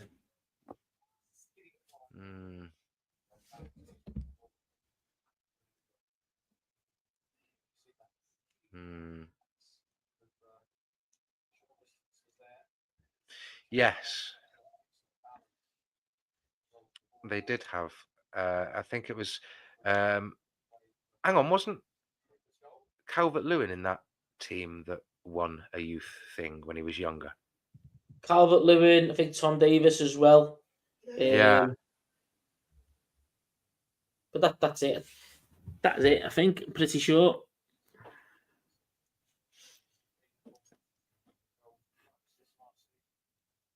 I'm not gonna highlight it. I'm not gonna highlight the comment, but that's funny, that Joey lad.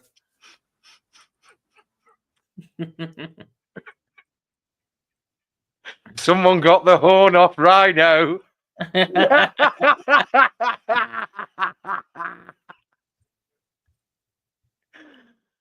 Oh.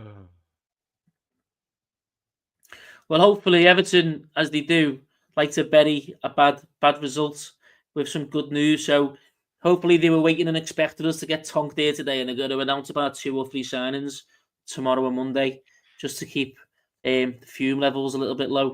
Timo Werner, Richarlison coming back. Oh, we are. Thierry Barry on the ball. He's looked lively so far. Ball through, just a gay. Play it out wide. What's he doing that for? Come on, lad. Cleared away by Bournemouth. O'Brien wins the header. Poor touch. That's such a soft one to give away for the referee to fall for it as well.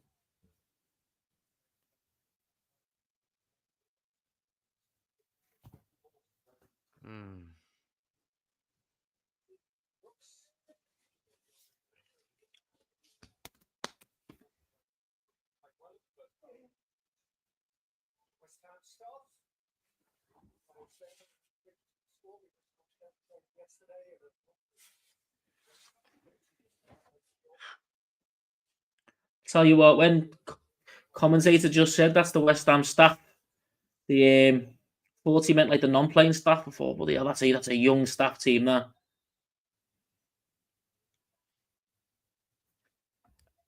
I mean, anyone who's... Look, guys, you may be a cop-out, but I've got to agree that's probably going to happen tonight, isn't it?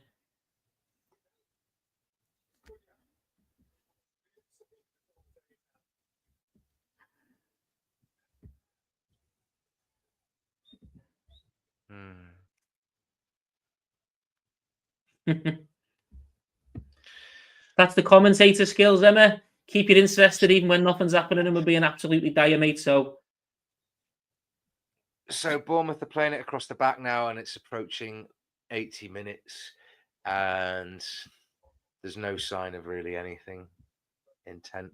We just might see if we get the ball and see what we can do with it when we've got it, because Bournemouth are controlling it quite well, pushing us back, and we're letting them, really. Yeah, players are strolling around now, aren't they? That intensity from the first half's completely gone. Whether it's the goals or just the energy levels in general, looks completely zapped now. Bournemouth will just play keep ball for a while and try and go for the fourth. It's a nice ball. Bournemouth have the ball on the Everton right. Back to Tavernier. Cutting inside. Dylan. Touch. Shifts it out wide left to Truffert. Sorry, Salah. Billing in the middle. Ball through. And Everton clear. Out for the Bournemouth throw-in. Halfway through the Everton half on the left-hand side. And another 3 substitutes to come on for Bournemouth. 4 substitutes. Wow. 9 subs altogether. It's more than what we've got on our full pitch. Tyler and Yango coming on for Everton, I think. Most likely coming on for the Drissagana game before he's carried off. Yes, I can. They're teasing us with how many substitutes they could bring on. You know what? Let's just. Why don't we just start bringing on a new keeper every 4 minutes? Do you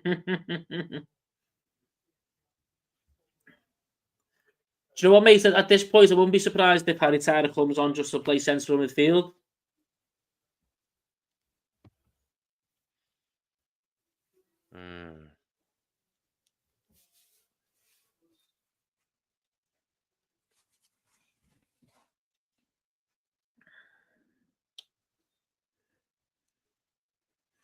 Controlled by Barry. Not a bad No. ball, a bit underweight, but we've got a free kick round about the halfway line. I don't think we are Going to score. No, I don't think we're going to get. Look, the upcoming season is very worrying if we don't make changes. But clearly, you'd like to think that people in charge, David Moyes, the scouting, everything, and Friedkin coming in, the whole Friedkin group, that You're both through. Poor touch. Poor touch. They must be doing something to know that they have to do, Project Everton, reset. I mean, are we not talking about that? Or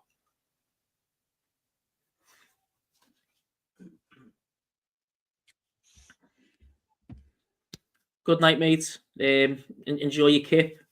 Hopefully, we've made it better to watch than it would have been otherwise, because it has been pretty crap. To be fair, it is getting a late one for me as well. I've been getting up at like 5:30 in the morning these days. What's that? You doing your early morning runs? Or you going for a swim in the Mersey? Yeah, I don't know. You could just get started on the day, take the dog for a walk, that kind of stuff. Probably about 6-7 minutes, mate. Ghost Hardware. That sounds really cool. I don't know what that is, but I want to know.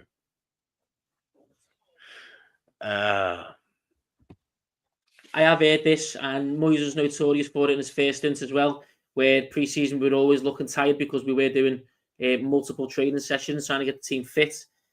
So again, could be copium, but fingers crossed. Fingers crossed that's what it is, and it's going to bear fruit come the start of the season, because this isn't very, very good at all, is it? But again, it's just pre-season.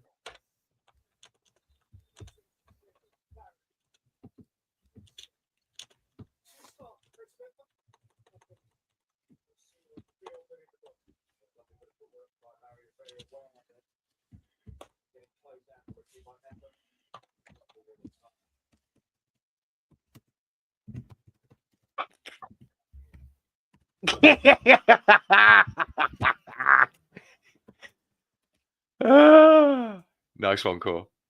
No worries, mate. Can people see that you've done that? No, don't believe so. Oh, you haven't just put him on the naughty step, mate. Naughty step.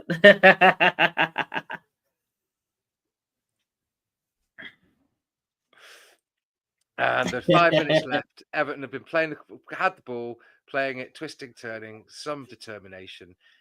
Garner is looking to distribute it. Look at the speed there. There's absolutely no energy at all there.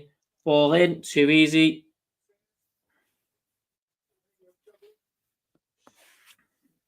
It may. Oh no. Save. Well done. Would have been nice for us to put out some some more young blood come on, but don't know. Feels like he's not really gone to experiments, as he's just kind of tried to get through this game because we're low on numbers.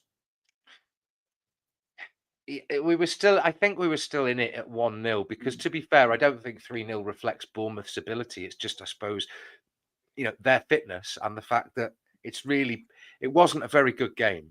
It's not been a very good game. Yeah, no, I agree. Because you can't just, so you know, he's looked hungry, but very, very rusty so far. Some loose touches. Yeah, that's a beautiful comment. Please get it up there. Please get it up now. What's this, Prince Rupert? Yes.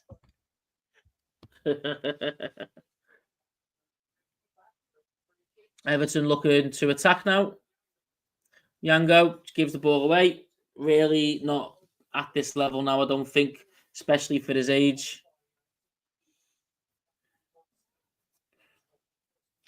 Yeah, Rod, it has been mistakes. It's been mistakes all through. But I mean, isn't that what football is? But it's not been a case of us. Yeah, this game of deception and capitalizing on mistakes. But really, we shouldn't be making the mistakes like this. It's just. Yeah, but again, it's also a team that's missing. It's only got one centre back in the squad as well in the starting 11. You know what I mean? So yeah, something like that's really going to. Although they look good in the first half, something like that's going to have a massive effect. And maybe players, once they're tired and they're not able to concentrate as much, that defensive frailty is shown. Good long ball forward though. Nice attempt from Barry trying to go alone, but didn't really have control of the ball. Yeah. All right. Looks like, yeah. Take care, Shelley. Have a lovely evening. Yeah. Have a nice kip. Hope there's something nice on TV for you. Better than this anyway. Not better than me and Jan, because there's no such thing, but better than the Everton show. Oh, you are a sexy beast, Corey. Thank you very much. Who's mentioned that, or is this just your own personal opinion? Just, hey, look, you spread the love, man. Appreciate it, mate. Appreciate it. You're a beautiful big guy. Yeah, who's apparently just can't get enough of No, I'm not a fan of feet. Let's not go there.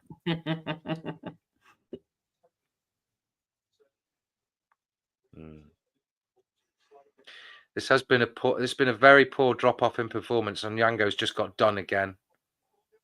Yeah, Semenyo ball in, blocked, but even with that bit of defending there, just nothing looked assured, did it?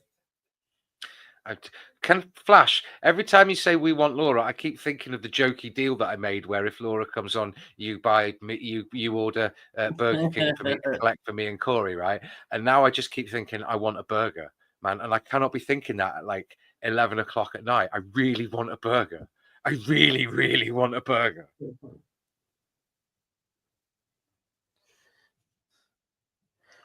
There's a good burger place by you, Jan, and they're still delivering now, so it's not affecting any kind of advertisement kind of thing. Once the stream's finished, I'll let you know.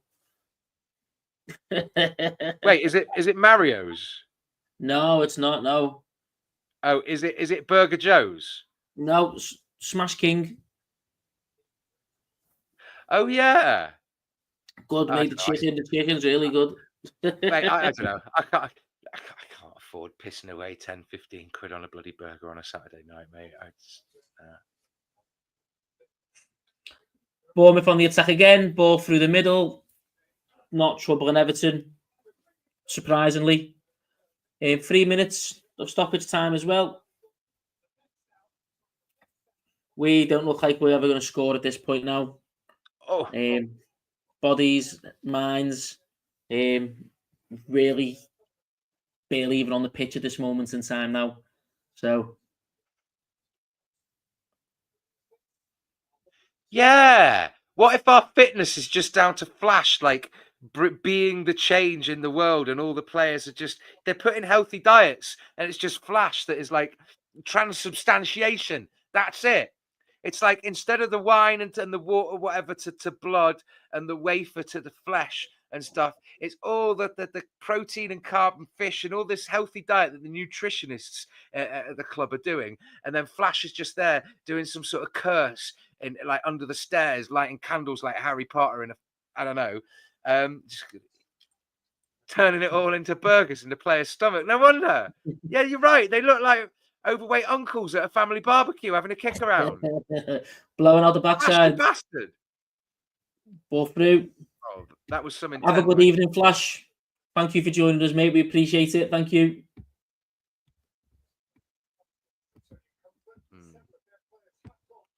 Yeah. Just get him off the pitch at this point. Bournemouth don't want to be playing for the extra few minutes. Everton really don't want to be playing for a few minutes. And let's be honest, the fans don't want to be watching this for a few more minutes either. I'm not going to write us off. All I'm going to say is the next 2 seasons. I thought you were going to say the next 2 minutes as if we're going to get 3 goals. No, God, no. We've lost this. If anything, we're going to concede again. That's not the point.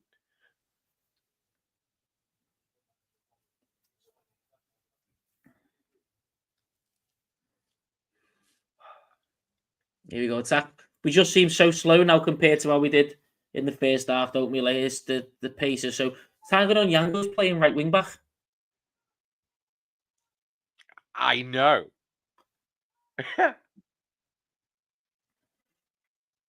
Barry's like, what have I done?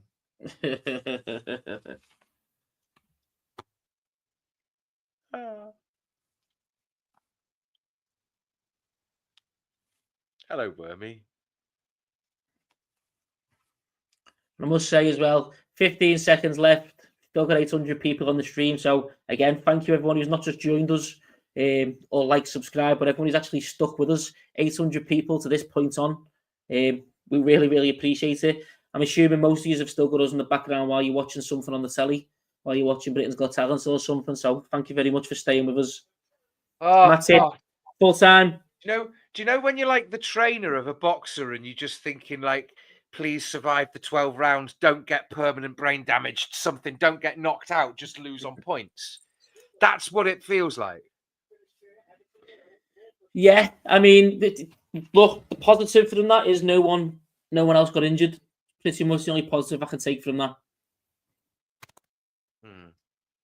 How are we getting more people watching now the game's finished? I don't know. Maybe the I don't know. Yeah, I mean, if you discount the Port Vale game, 3 games without a goal from open play, we have got one against Port Vale. But Graham's joined us, who's a Bournemouth fan. Today, a win over Everton, which, you know, I was saying at half-time, Graham, had 0-0 written all over it. It was a bit of a dull affair, procedural football.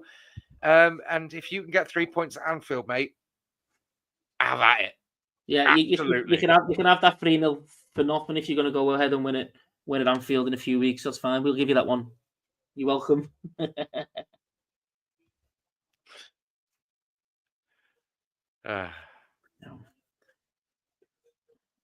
I don't know what you guys were doing, but yeah, are we getting more people joining? Because I think 2.25 hours, and I mean, I don't know about you, but I've got stuff to do on a Sunday. I've got gardening, then I'm going on a community walk.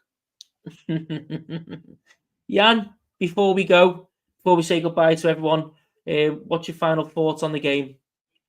Awful. We need more signings. We need more fitness.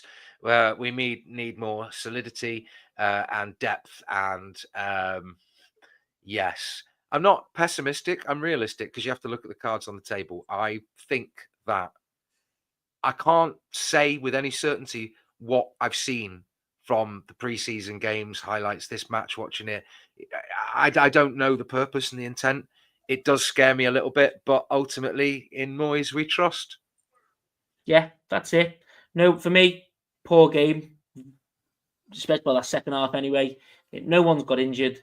We know that we're missing a lot of players. So as long as we pad that team, as long as that squad gets busy before the end of the transfer window, and as long as we get someone out wide before the start of the season, there's nothing to worry about. It's a preseason game. No, but okay, Wormy is right. He said no quality, no pace. You want me to say things like Alcaraz shows intent, but he's not got finesse and he's not polished and finished, so the balls come through a bit wild. Of course, Beto is unpredictable and he's got a touch of the decore about him, and Barry seems more finished. That McNeil's one-dimensional and only got a left foot. Yeah, these are all things, and I've said them all before, but I don't.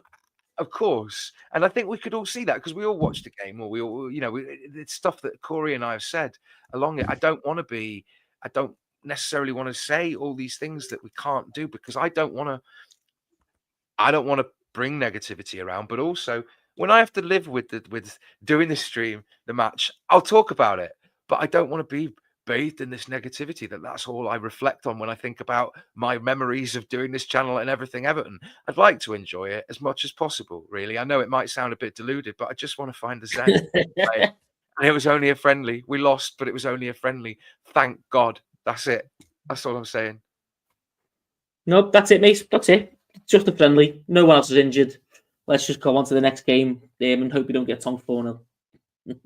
I mean, the fact that there were a few early signs and that Alcaraz showed intent, that Illiman and Dye was always threatening going forward. That Barry did have some finesse to his play. Yeah, it's just, don't know. Well, there is money. Oh, sorry, what do you mean by that, Trelos? There is money on the line here, isn't there? I know it's about, is it 7-8 million appearance fee for being in this? So I don't know if whoever wins this series, this summer series, gets a little bit more, but that's all going to be minimal. Most people are getting around about 7-8 million for participating, so I think it's more that than a winner's fee. Right on this, Jan, I am going to go. Laura's, I think, been watching true crime, so before she gets too many ideas, I'm going to go. I'm going to leave you. Thank you very much. Like I said, over 800 people today. Still, nearly 800 people still watching. So we thank you very much. Everyone who hasn't yet, if you can, before you leave, if you can just like, subscribe, especially on YouTube, we really, really appreciate it. Thank you very much for joining us. Our Saturday night would have been a lot worse if we were watching it without you guys joining us. So thank you very much. Before you go, Corey, sorry, yes. I know you're in a mad one. Just to let everyone know, we are getting quite a lot of people, as you say, joining us. Genuinely, like, subscribe. We do pre-matches and previews, post-match reactions, and other stuff as well, news breaking. And with Corey, we had Chad there at the MetLife Stadium. Chris joined us from Australia, and we do mix it up with reports at the match. Hit the like, subscribe, get the notifications, because if it's not for you guys, this would just be Chad and I talking, and to be honest, we hate each other, really. I love you.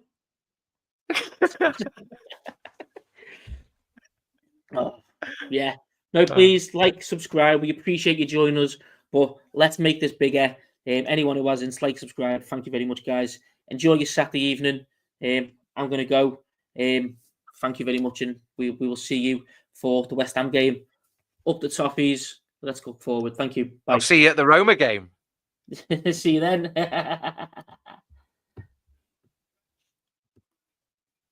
Do the thing, man. I'm doing the thing.